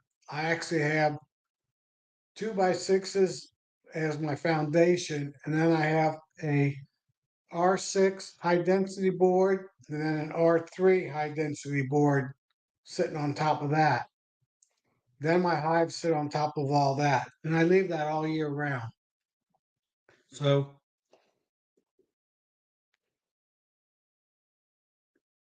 low, my hive bottom is anywhere from R15 to R20, somewhere in that ballpark. By the time you go through the 4x6s that are laying sideways, and then I insulate R6 high density board on the top, and I don't vent. So I'm R10 on the top, I'm R15, 20 on the bottom, and my sidewalls, my boxes is basically R1, and that's where I get all my condensation in my boxes. Typically, if you look at my boxes here, all my condensation's in the top 1/3 of the lower of the box, and drips down the side of the boxes, in the front of the boxes, in the back of the boxes, not on the bees. Honey custard ice cream. Well, it's black cherry right now.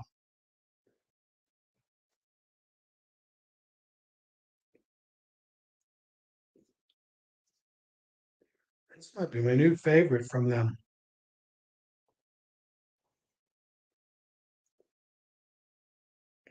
I need Ed to get back on here.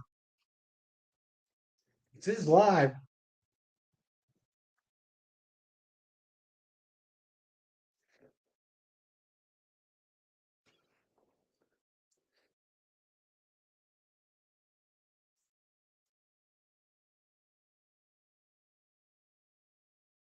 That sounds good, DC. Yeah, fresh. Well, Graders makes all their stuff fresh. Hey, Grayson, how you doing?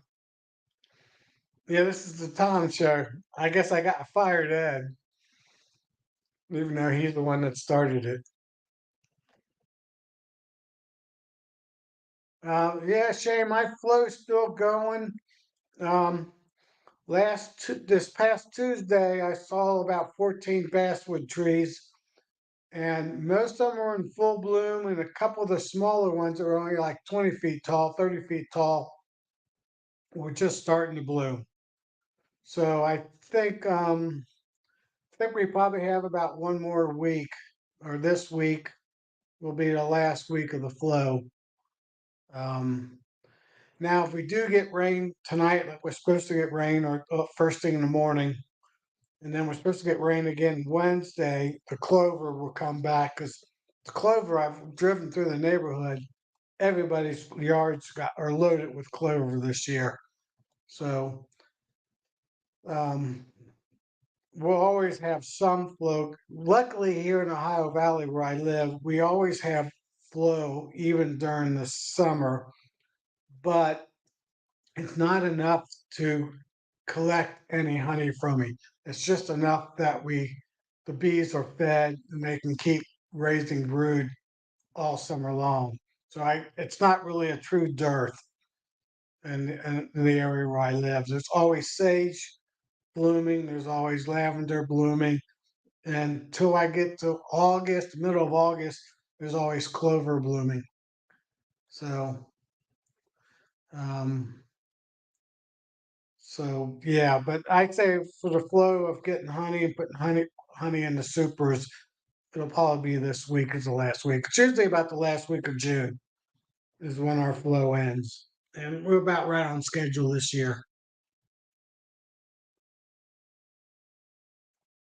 Man, Ed's taking a long break.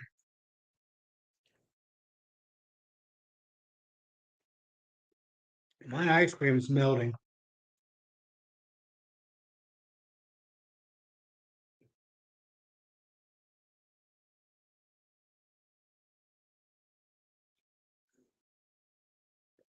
Hey, Brian and Lee, you need to hop on here.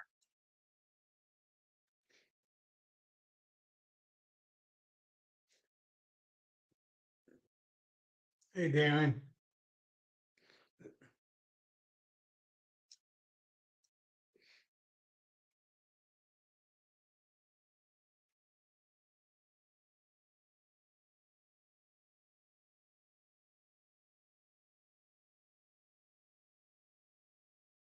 Yeah, same thing, DC. My yard is brown. Yeah, I am blessed. There's about 100-acre woods that starts about, I don't know, 2/3 of a mile, half mile. It's just the next ridge over. That ridge then goes down to the Ohio River, and there's at least 100 acres there. It's a huge valley, and there's houses on the ridges, but there's no houses in the deep valley of the creek that runs down into the Ohio River. And I know on the northeast side of it, on the very edge of it, I counted 14 basswood trees. And one of my couples that I mentor, beekeepers, lives on the southwest part of that 100 acres. And she said there's at least 14 basswood trees on her side of the of those woods. So, and the biggest one I've seen is probably about 70, 80 feet tall. So there's got to be some monster basswood trees in the center of those woods. So that's 28 of them right there that we know of physically have seen. I'm thinking this 100-acre woods, there's probably maybe 40 to 60 basswood trees in it, which is the most I know of. I know of a couple other ones within about 2 miles away from me. But this one section that's anywhere from a half mile to a mile and a half from my hives is loaded with trees, with basswood trees.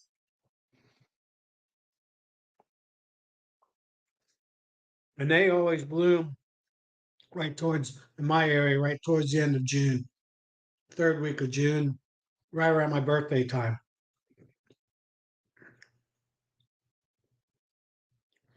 And I think this year they might have been a week early. That's about it.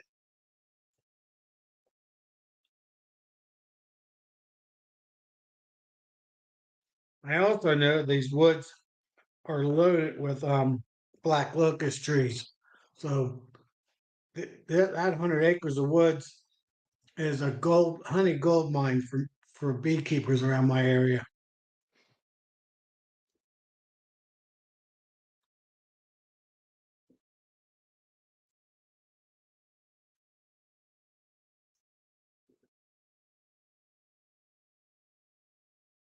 Well, I don't know what's going on with Ed.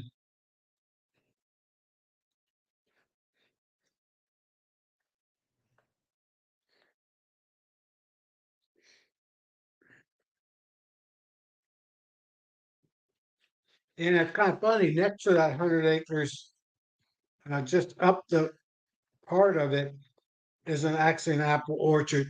And I'd say it's about 30 acres of apple trees. Some years I get them, some years we don't get them. We don't get apples either.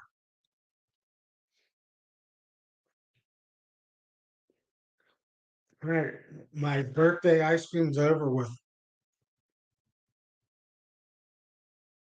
Except for that big chocolate chip.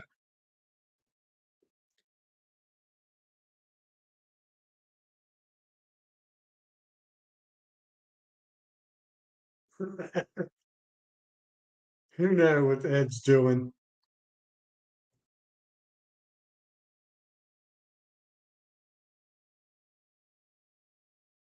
Yeah, what else can I talk about? I don't know. I mean, everything's been good. It's been a good year so far. I do know out of my 6 frames here, my double sixes, I believe this one and this one right here is queenless. I don't know for sure, but since there's a queen here and a queen here, if this one's queenless, the bees don't even know that's a queenless. So there's enough queen pheromone to cover the whole box area. Thanks, Phil. Um, that I think I do have to replace those queens when I pull that honey and I check them in the about next weekend.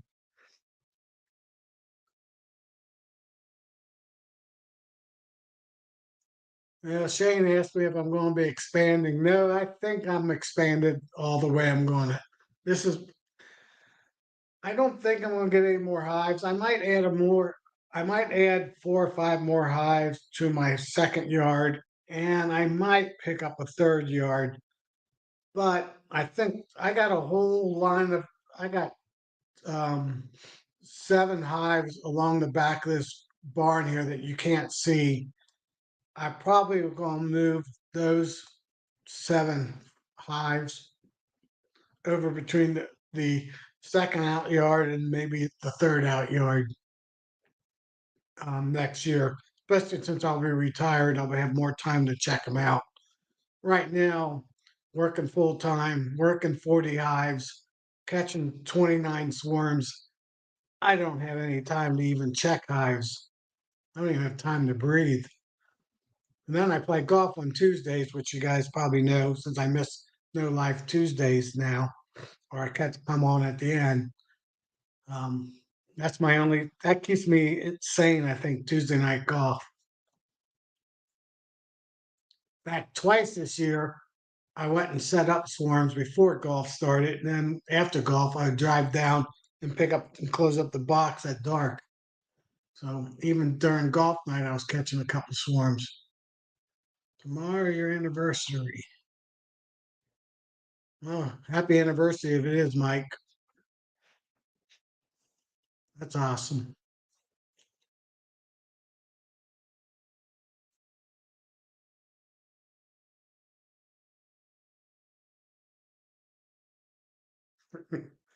Yeah, but that's about it. I do run singles, except for my 6 frames, they're doubles, so 12 frames. But all my other hives through here are all singles, except for this one. This hive, it its queen didn't. I don't know what happened to it, but it didn't have a queen in this one. I gave him a virgin queen. She didn't make it back. I gave him another virgin queen. She didn't make it back. Then one of the swarms I put in here. and it wasn't a very big swarm. It was like 3-frame swarm, so it's just in a double deep, and there's no honey on it on top of it. And I will be requeening. Well, I'll be putting a queen on top of that queen, doing my single with a double screen board and then another box. And I don't know what I'll do with that. She seems to be a good queen, so I think it's just very late too late in the summer or spring, spring swarm to get it going. Oh, how's my mite treating going? Well, I am doing a 100% on all my hives with my new way of treating for mites. I don't know if you're on earlier, but I put a little rant out that these scientists in the last since 2006, 2008 has been wasting everybody's beekeepers' heads back I'm because telling they never went after the root cause of stopping a female mite from reproducing. I've found a way that's been proven already of how to stop a mite from temporary reproducing. Um, the issue I have with it is how much material I have to put in the hive to change the condition in the hive that the bee does not want to change to. So the mite is temporarily sterile. And when a female mite can't reproduce, she will not ever go underneath a wax capping into a cell. So after 14 days of my new method, you hit it with acylic acid vapor, you'll get 100% of your mite kill or 99%. That's my new mite treatment. I've done that on 3 hives 2 years ago. I did it on 8 hives last year, and this year I'm doing it on all 40 hives with my mite treatment that I'll be doing after I pull the honey. If now, everything are goes you right, actually, is that actually temporary, a yeah, temporary sterilization or a permanent? it's temporary for the 14 days. It's not Okay. permanent. I haven't come out of a way yet to permanently sterilize a mite, but I do know how to, with using an inert material, non-chemical type material, to change the environment of a hive so she cannot reproduce. Uh, And actually, Bob Deaney was interviewing one of his scientists a couple years ago, and he actually indirectly gave the answer of how to do this. And I just put 2 and 2 together. So hopefully, when Nabby comes along after me doing 40 hives and doing some testing in different climates in the United States, that I'll be able to say, yes, this will work for most people. There is some areas of the country where it might not work just because their climate is too severe. So yeah, this could be it. Yeah, yeah. I'm actually just changed the recipe this summer a little bit. now, when you talk about severe, you talk about too long a brood, hives being able to brood would cause that problems or what? No, this causes the mites can't reproduce. So I stopped the mites from reproducing for 14 days. After 14 days, every cell, including drones, have emerged out of their cells. During those 14 days, the female mite will not go into a cell because she can't reproduce. She only goes into cells to reproduce. No, no. What I was saying, you said being the conditions are too extreme. What extreme conditions you talking about? Now, that would give it away a little bit. But there are some parts in the United States, Mexico, and Canada that's the weather's Too maybe hot or might too not be cold? intrusive. But I asked a few scientists last year, if they knew the answer to this question across the board, and none of them had a clue about the environment inside of a beehive.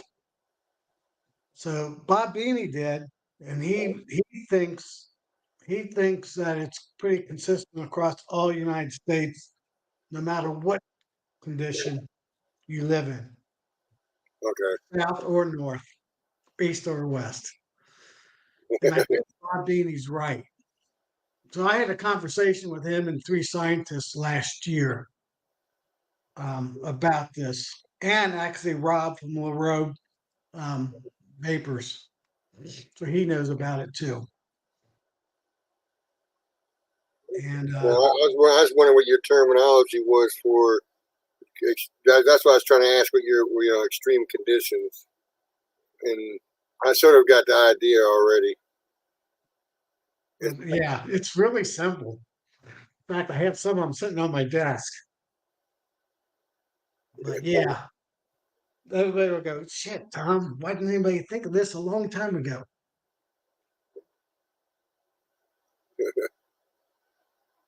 And actually, it's people be able to make it so easily that I don't even know if it's even worth getting patent. Because you can buy you can buy the product online for other products that's already made up. Yeah. But I did change the recipe a little bit to make it um, work a little bit faster and hopefully work a little bit longer. One of the things I'm fighting is 14 days. It likes to quit around 12 days, 12 to 13 days. Yeah, So well, they say if you change a product by 10%, you can actually patent it again under your name. right. And I It, will be changing it. I'll be adding another material to it. if you change it at least by 10%, you know, you can actually make it yours and patent it and with that recipe or whatever. Right, that recipe. That's what I'm working on right now. So I got the new recipe. I'm going to test it probably about the second week of July, about 3 more weeks after I pull all the honey. It will work. It works best having the least amount of boxes because I'm trying to change the environment inside the box. So if you got more boxes, it just takes more material.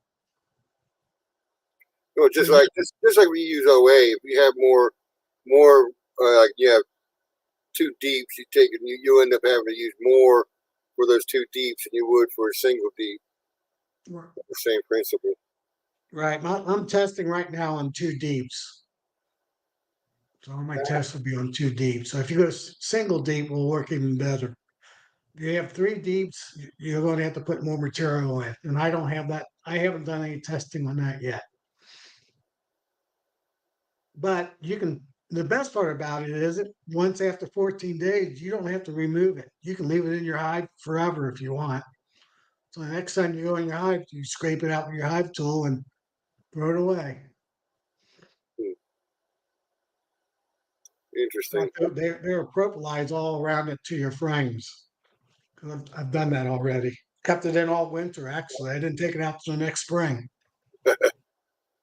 Because it totally harmless to the bees. Hmm. Oh, my count been? I don't know. I haven't tested my hives. I haven't tested any of my hives yet. And I haven't treated since March with acylic acid, just right before I put all the supers on. So I'm hoping I have some pretty high mite counts so I can do some good testing. Yeah, I haven't even done a shake this year either.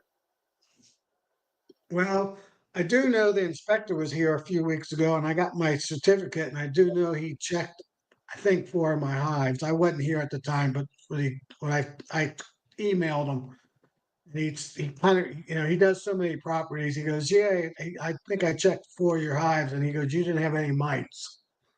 So, No. that's not a good sign for my testing assessment. I don't have any mites. Yeah, like the mint process. I don't see any hive beetles, so I don't know if the mint's working or not. Right. So I'm hoping that I get a few mites in some of my hives. I mentioned earlier this today that I don't go into my hives and break all that propolis out, and I don't know if that helps or not. But all I know, I don't have a big mite issue like I used to have and what other people have. I do have more swarms genetics in my hives now that are local to the area. I don't know if that has anything to do with it. The propolis that I have in my hives has anything to do with it. Doing single brood management, I don't know if that has anything to do with it. I do know, I don't, and I haven't had anybody talk about this.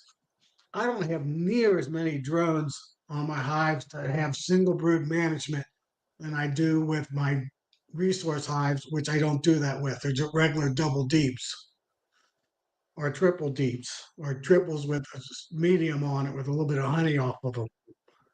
Those will be drone producers big time, but my hives right behind me make very few drones. And I don't know if that's because they're leaving room for all the worker bees or not. And I wanted to ask other people that do single brood management if they've ever seen that.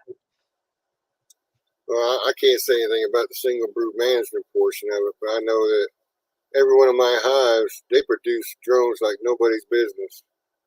Yeah, and my resource hives do the same thing, whole frame of drones almost. But I don't I, see drones in my single management hives flying in and out. I'll see a few, but not many. well, I'll open up a hive in like early January, and I'll see a bunch of brand new, fuzzy drones walking around, you know, in like early January. And, Yeah, that's 'cause where yeah, you live. My yeah. my my my queens are not even laying in the middle of January. And I might have a foot of snow on the ground, or it might be 70 degrees out. Who knows? Well, yeah, I can also go into a brood hive in January and see 5, 6 frames of brood in a hive the brood hive. You My method will work really good for the southern people, for you guys, know. guaranteed. Well, that was And sort of the question I was out. That's sort of what I was getting to the point to see. You know, does humidity play a factor in that a lot in that the distribution of whatever it is you're doing in yeah, if the humidity level is higher, does it will it make a difference in the response? Would be my question. yeah, that's a good question. It's one Yeah, of my questions to the scientists. They yeah, don't know, they don't know that answer either. because sometimes you think about it, you go further north, yeah, you'll have humidity, but it's not the same percentage. Like Tim or Hannah down near the coast, or Lee near the coast, down there near the coast, Biloxi. Uh, our humidity is going to be a lot higher in our areas. Even people down near Right, the Gulf Coast of Florida, and right. will that play a big factor, or will it minimize the uptake? Would be I a can question. answer that question, but I'm not going to answer you yet. Oh, you're dirty. I'm on a track of thought where I'm on. You're getting close. Yeah. People have actually brought it up in some of our talks here about how to handle it, and they don't even realize they're bringing it up. And I was shocked that scientists didn't even know this answer. That the people that's doing all the testing on mites and all that didn't even know the environment inside of a beehive. You know, the environment in the hive is going to vary upon the humidity. You know, Yeah, but how you'll find out that if you're in a place that's 10% humidity and you got a place with 90 something humidity, the humidity in the hive's about the same. well, yeah, they maintain that. They maintain a certain percentage in that hive. You know, all these scientists do all this testing had no clue that that was a true case. Oh yeah, Bob yeah. Beanie did. Bob Beanie was understood it 100%. Well, yeah, I see my bees out back. Like, when it gets hot, humidity's high as crap, but they'll be going to get water. What they're doing is they're dropping that water like over the Droplets. comb. Yeah, They're dropping it over the comb, causing it to cool and cause evaporation of the hive, the right, water in the hive, which will keep a certain humidity and will also the evaporation process will also cool it to an extent too, right, like an right. evaporative core, So or I'll be coming up with this hopefully by Nabby time. So I still use a chemical to kill the mites, but at least now you can kill all the mites with acylic acid. the question is too: is it natural or is it a synthetic base? It's natural. Okay. It's one of the most common um, materials on this earth. It's the most common material on this earth. That's a big clue. Oh,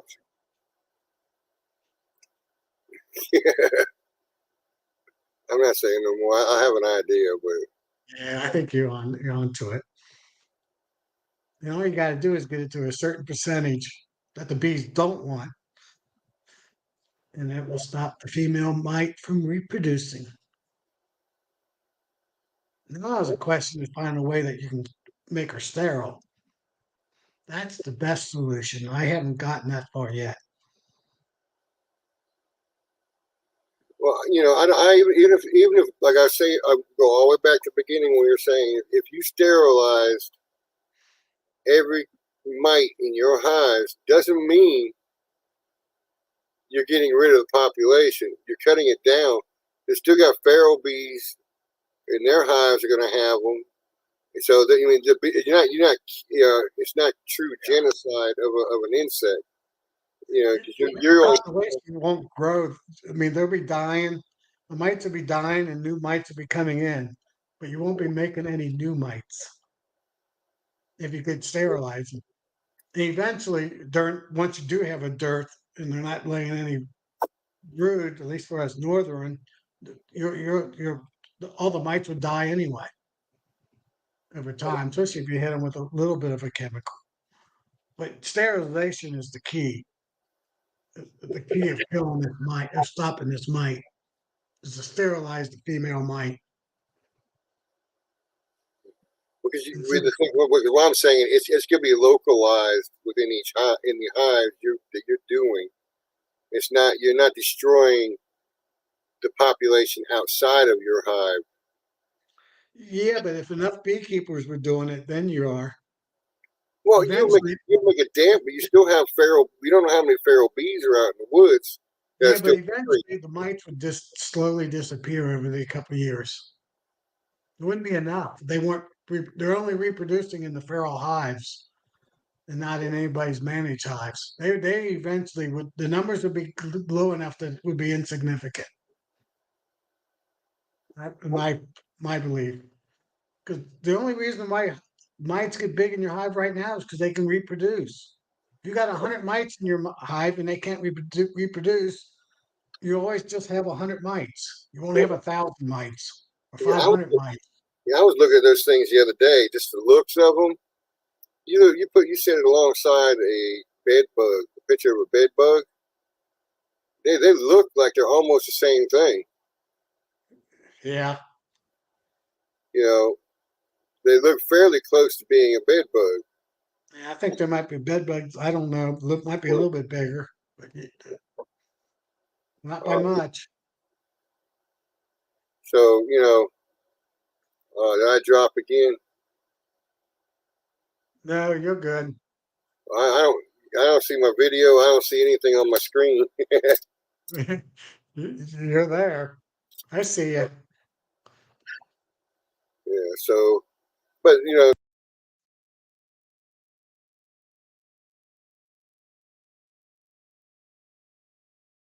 Yeah.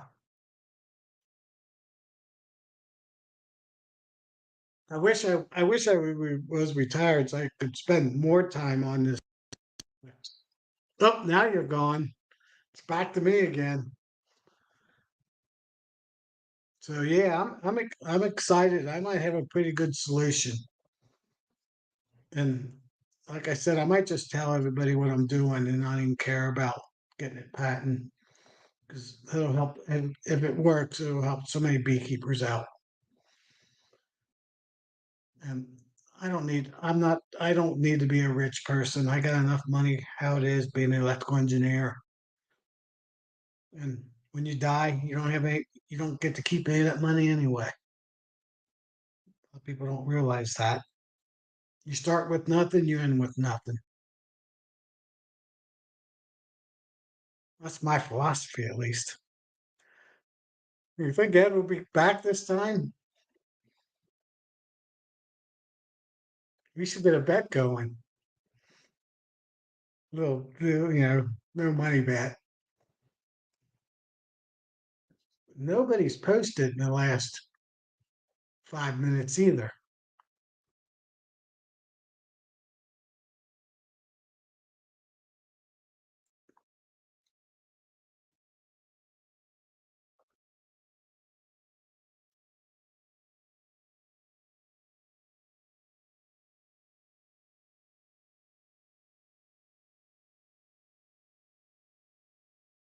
Yeah, I would do that.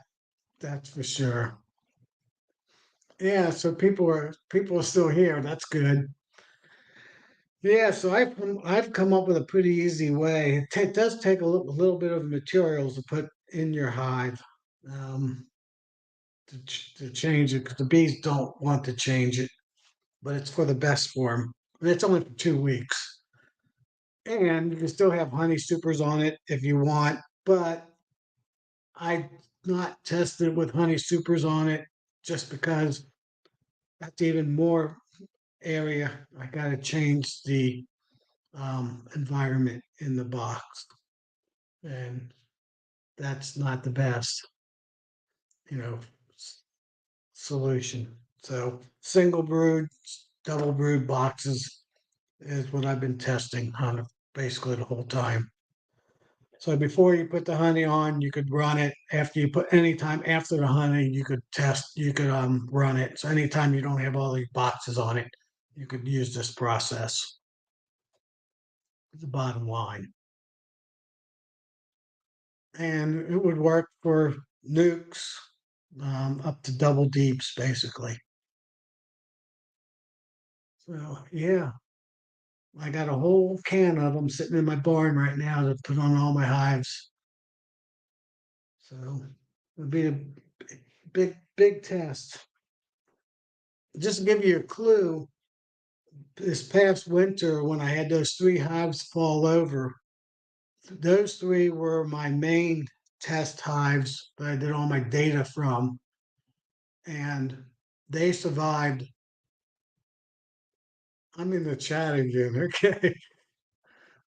Um, we'll work in horizontal hives. If you have the if you yeah, we'll work in a horizontal hive. If you're trying to do the whole hive, you just have to put more in there.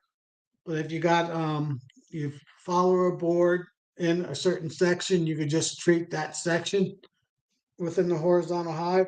I have horizontal hives, so that I'll definitely will test that. But yeah, I'll have to do a calculation of how much material I need to put in. It's all within how many square inches you have in your boxes, basically. And it would work for the laying hives and stuff like that. It just be the amount of material needed to change it for 14 days. So yeah, to answer that question. And I don't know what I was just talking about before, but I forgot. That's messing everything up, messing with me. But yeah, oh yeah, I was talking about those three hives. So those three hives were it never got above 20 degrees, were falling, were laying over, broken apart, and the bees were laying on the ground, on the frame and on the ground. Actually survived. There are three of my resource hives right now sitting right over here. Same three hives. And they actually are have or I stole more resources out of those hives than any of the hives I got, except for one that's in my second yard. And that all three of them survived winter, 6 days, winter plus 6 days being exposed and sub freezing with winter. I don't know if that has to do with because of my mite treatment. I know they went into winter with basically no mites, and everything worked good on it. Mike, you can do that as many times as you want. Since it doesn't kill one bee, it doesn't even damage one bee or put any chemicals in your wood or anything. Since it's a non-chemical type product, inert material, it'd be up to you. I mean, if you want to treat every month, you could do that. It'd just be what you check, getting mite checks. But I've been doing it in the fall, or I do it in the summer after I pull my honey. I treat with those. Then I will in the September put in those Apley tablets in so over winter, and then in February and March I hit them with a silic acid vapor, and that's what I've been doing now for the last 3 years or 2 years, 3 years. Everything but the Apley tablets. But I don't even know if I need the Apley tablets anymore. I don't think it made any difference this past winter. I didn't see any difference. Since I know that after by August 1st, there weren't any more mites in my boxes, and the number of mites will get going down, down, down. And with me treating with acylic acid after that. So I think that's about the best I can um, answer that. I haven't tried treating them again, like in September when they're just making all the winter bees for the winter time, but it wouldn't stop. It doesn't stop the queen from laying. It doesn't stop. It doesn't stop anything in the bees in the bee box. It's totally harmless, and the product's totally harmless to humans too, and pets or anything. It's a simple material. So yeah. So I think next year I'll probably do it in um, March or February, March, because I put my supers on usually about the first or second week of March. So I'll do it 2 weeks before that. And then I'll do it in mid-July after I take the supers off. And then I'll do it one more time, maybe in the fall. But usually by then, if I kill all the mites in July, August, um, they don't, they're not in my area, since I'm up in semi-north, being in Ohio. She's already cut way back by August on laying, and so there's not that many mites in the first, new mites being laid out. And then I usually then in the winter time hit them with oxalic acid vapor when she's not laying at all in December, January, February. So that's pretty much what I've been doing. Yeah, I got one person right now doing a test site with my old recipe, not with my new recipe. And really, non-test material, the baseline is what I'm really interested in. So, and he's in my extreme environment, testing how well it works in that environment. So, but yeah, maybe next year I'll have somebody in all four corners of the United States to do some really good testing. Northeast, southeast, southwest, and northwest, and maybe one in the Midwest, Oklahoma, Nebraska area. That would be like cream on the crop. Then the next thing I'll do find a way is try to make the row mite sterile. Some easy way to do that. Some non-chemical way to do that. But I haven't come up with that solution yet. That would be the number one solution. I don't think Ed's coming back.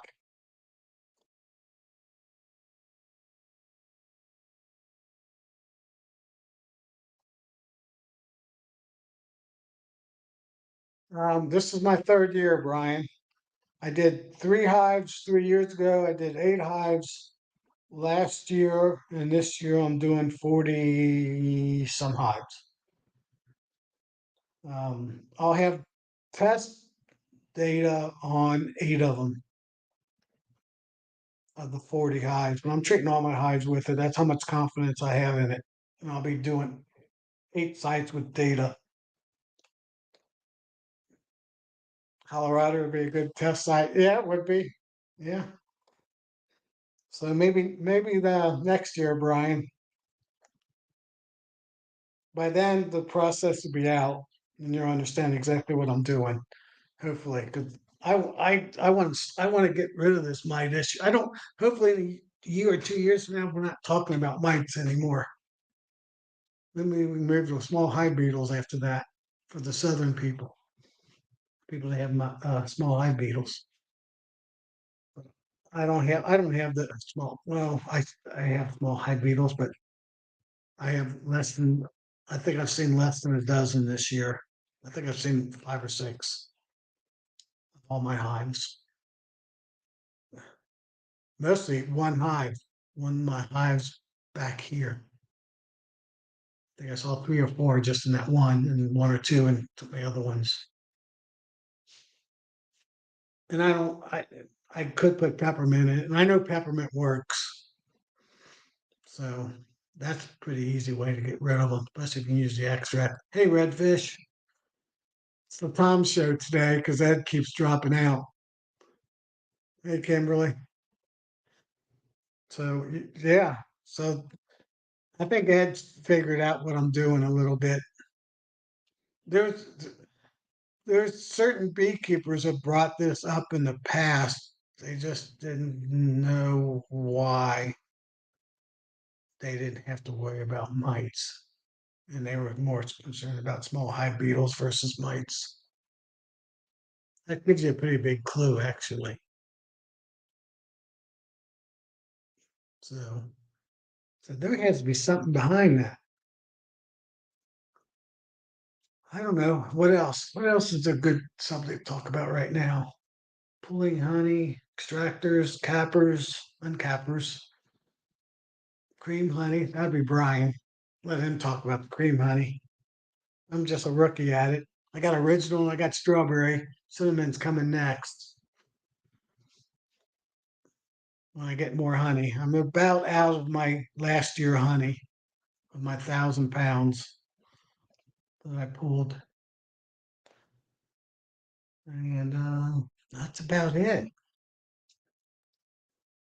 Um, I do plan to buy 2 of the high IQ hives at Nabby this coming next year, basically, the next one, 25. Just try them out. And I'm going to actually get rid of my 6 frame experiment. It works. I like it. But I'm just going in that space out of the 12 hives there, I can put 7 regular 10 frame hives in there. Go single brood management on them. then I'll use these boxes to keep queens in, mated queens in that I can sell. It'll be 12 frames. So if I use them as a resource hive slash queen holding hives, I think I should be able to hold queens pretty long, as long as I'm taking brood out occasionally. So I'm just going to repurpose these 6 frame boxes a little bit. So that's one of my plans I'm planning on doing over the winter time. Oh, my long hives. The one back here has 3 swarms in it that actually flew in. I didn't even have to do it. And each one of these hives had anywhere from 32 to 34 plastic foundations in them, and all 3 of them caught swarms. So people said you can't catch swarms with plastic foundations in them. Well, I did, and those 3 hives are rocking. But I basically have 16 or 17 frames on top of 16 on 17 frames.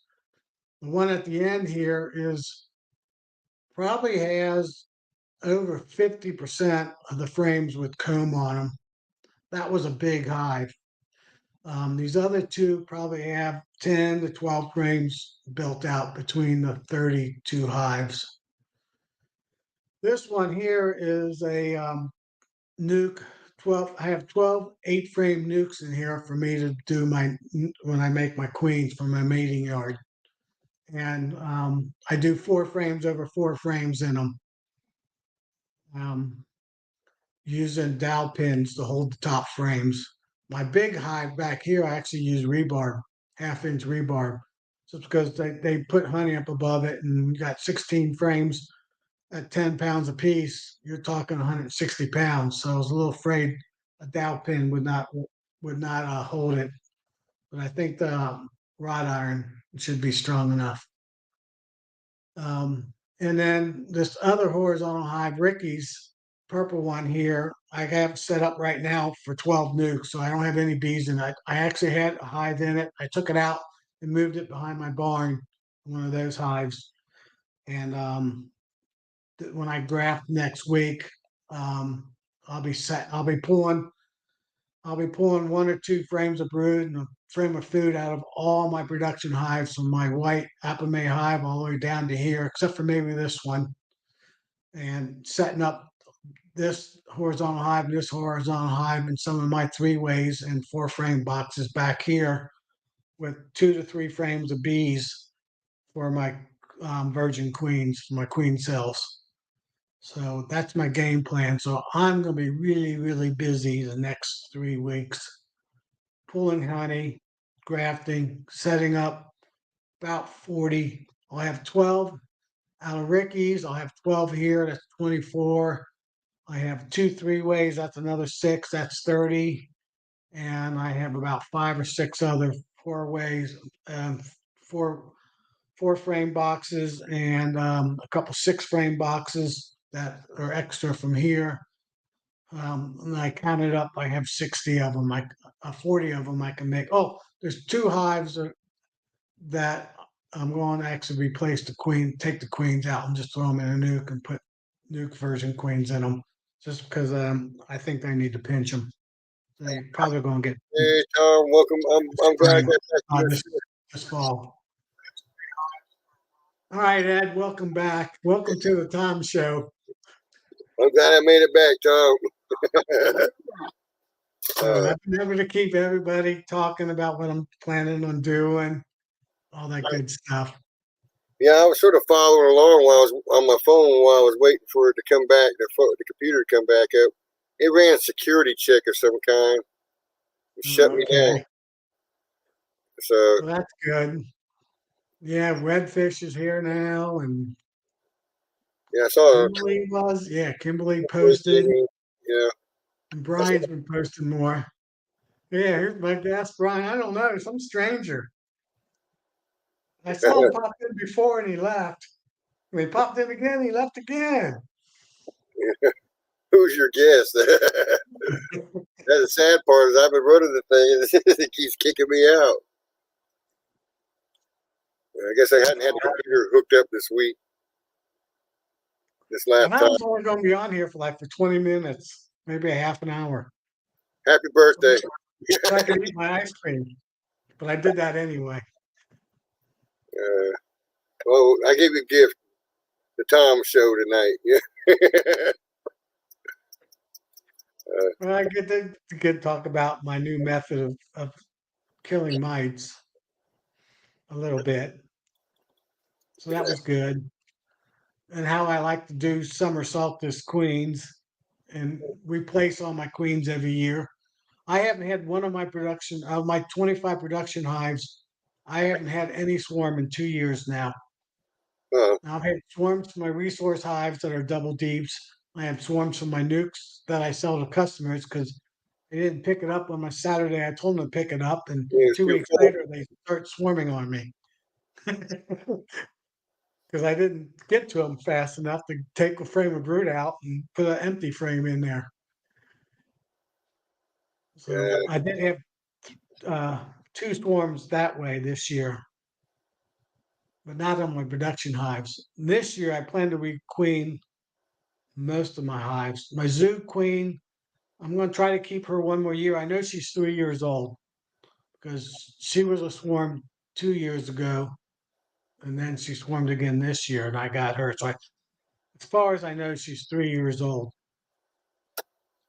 So I'm going to try to get graft from her next year one more time if she doesn't get superseded. yeah. Daryl was talking about having carpal tunnel and moving my 10 frames. His arms throb all through the night. He's not mentioning the backache. I don't have. You don't have to have carpal tunnel for any of that to happen, Daryl. Yeah. Yeah, I got 38 boxes to move in the next couple weeks, and I'm gonna do 5 hives at a time. I got 5 fume boards.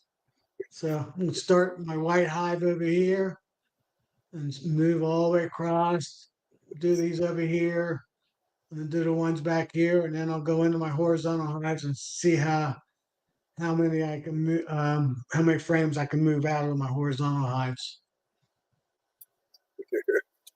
Yeah, Redfish, who's his head guy? Yeah. I mean, yeah, I got a mix between. I had to throw supers on this year. I got a bunch of supers, deep supers this year because of lack of mediums. So Yeah, I did. I had the same issue since I took my deeps from this spot where I got my 6 framers. I have extra deeps, and my swarms that I caught are back here and in here now have deeps on them because I ran out of medium supers. Well, thanks, Kimberly.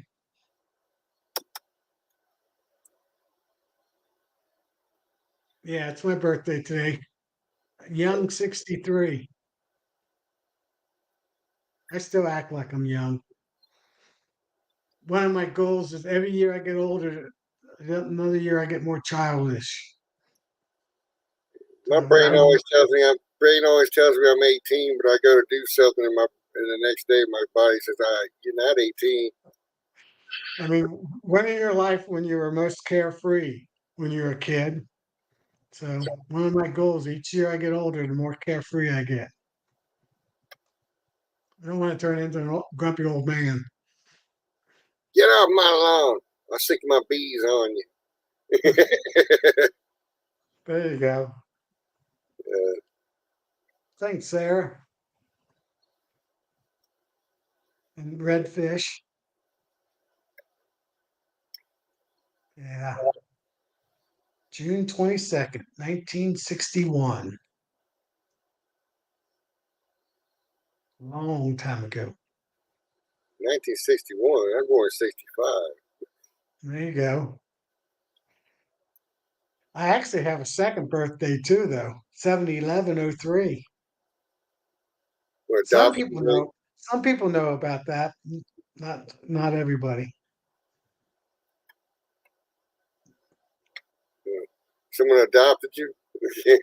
Uh, that's when I died for 22 minutes and came back. uh, That's a whole spiritual thing. Oh, I hear that. Yeah. I mean, I don't Last know. night had 0% chance of living, went to heaven, came back. I didn't want to come back either. It was really nice. Well, We you won't know, talk about that. you knew re-entry was going to hurt. When am I going to release? How? Hopefully at Navi. That's my game. That's my game plan.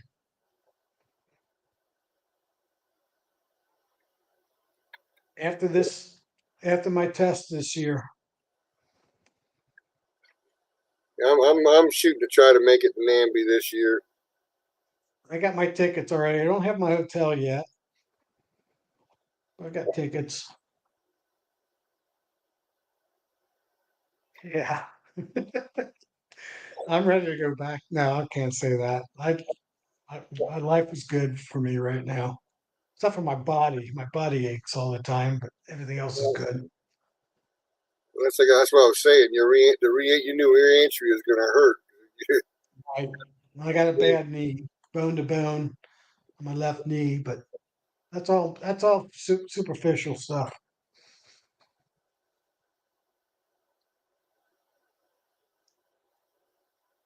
Yeah, I don't know how I'm going to release it. I'm gonna, if Bob Deeney is a speaker, I'm going to ask him. I know Bob pretty well from down in Tennessee when we went down south to Yeah, Tennessee for the conferences. Actually, my hotel room was right next to his hotel room. And we ran into each other quite a lot and got to know each other pretty well. And I've talked to him a few times about my finding. you see what Square Beat Farm says? You have trailers behind you all the time, the whole time you're there. Wait to hear, True. No, waiting nah. how to get rid of mice. So yeah, Rob knows it, little Robbie Bees. He knows what I'm doing.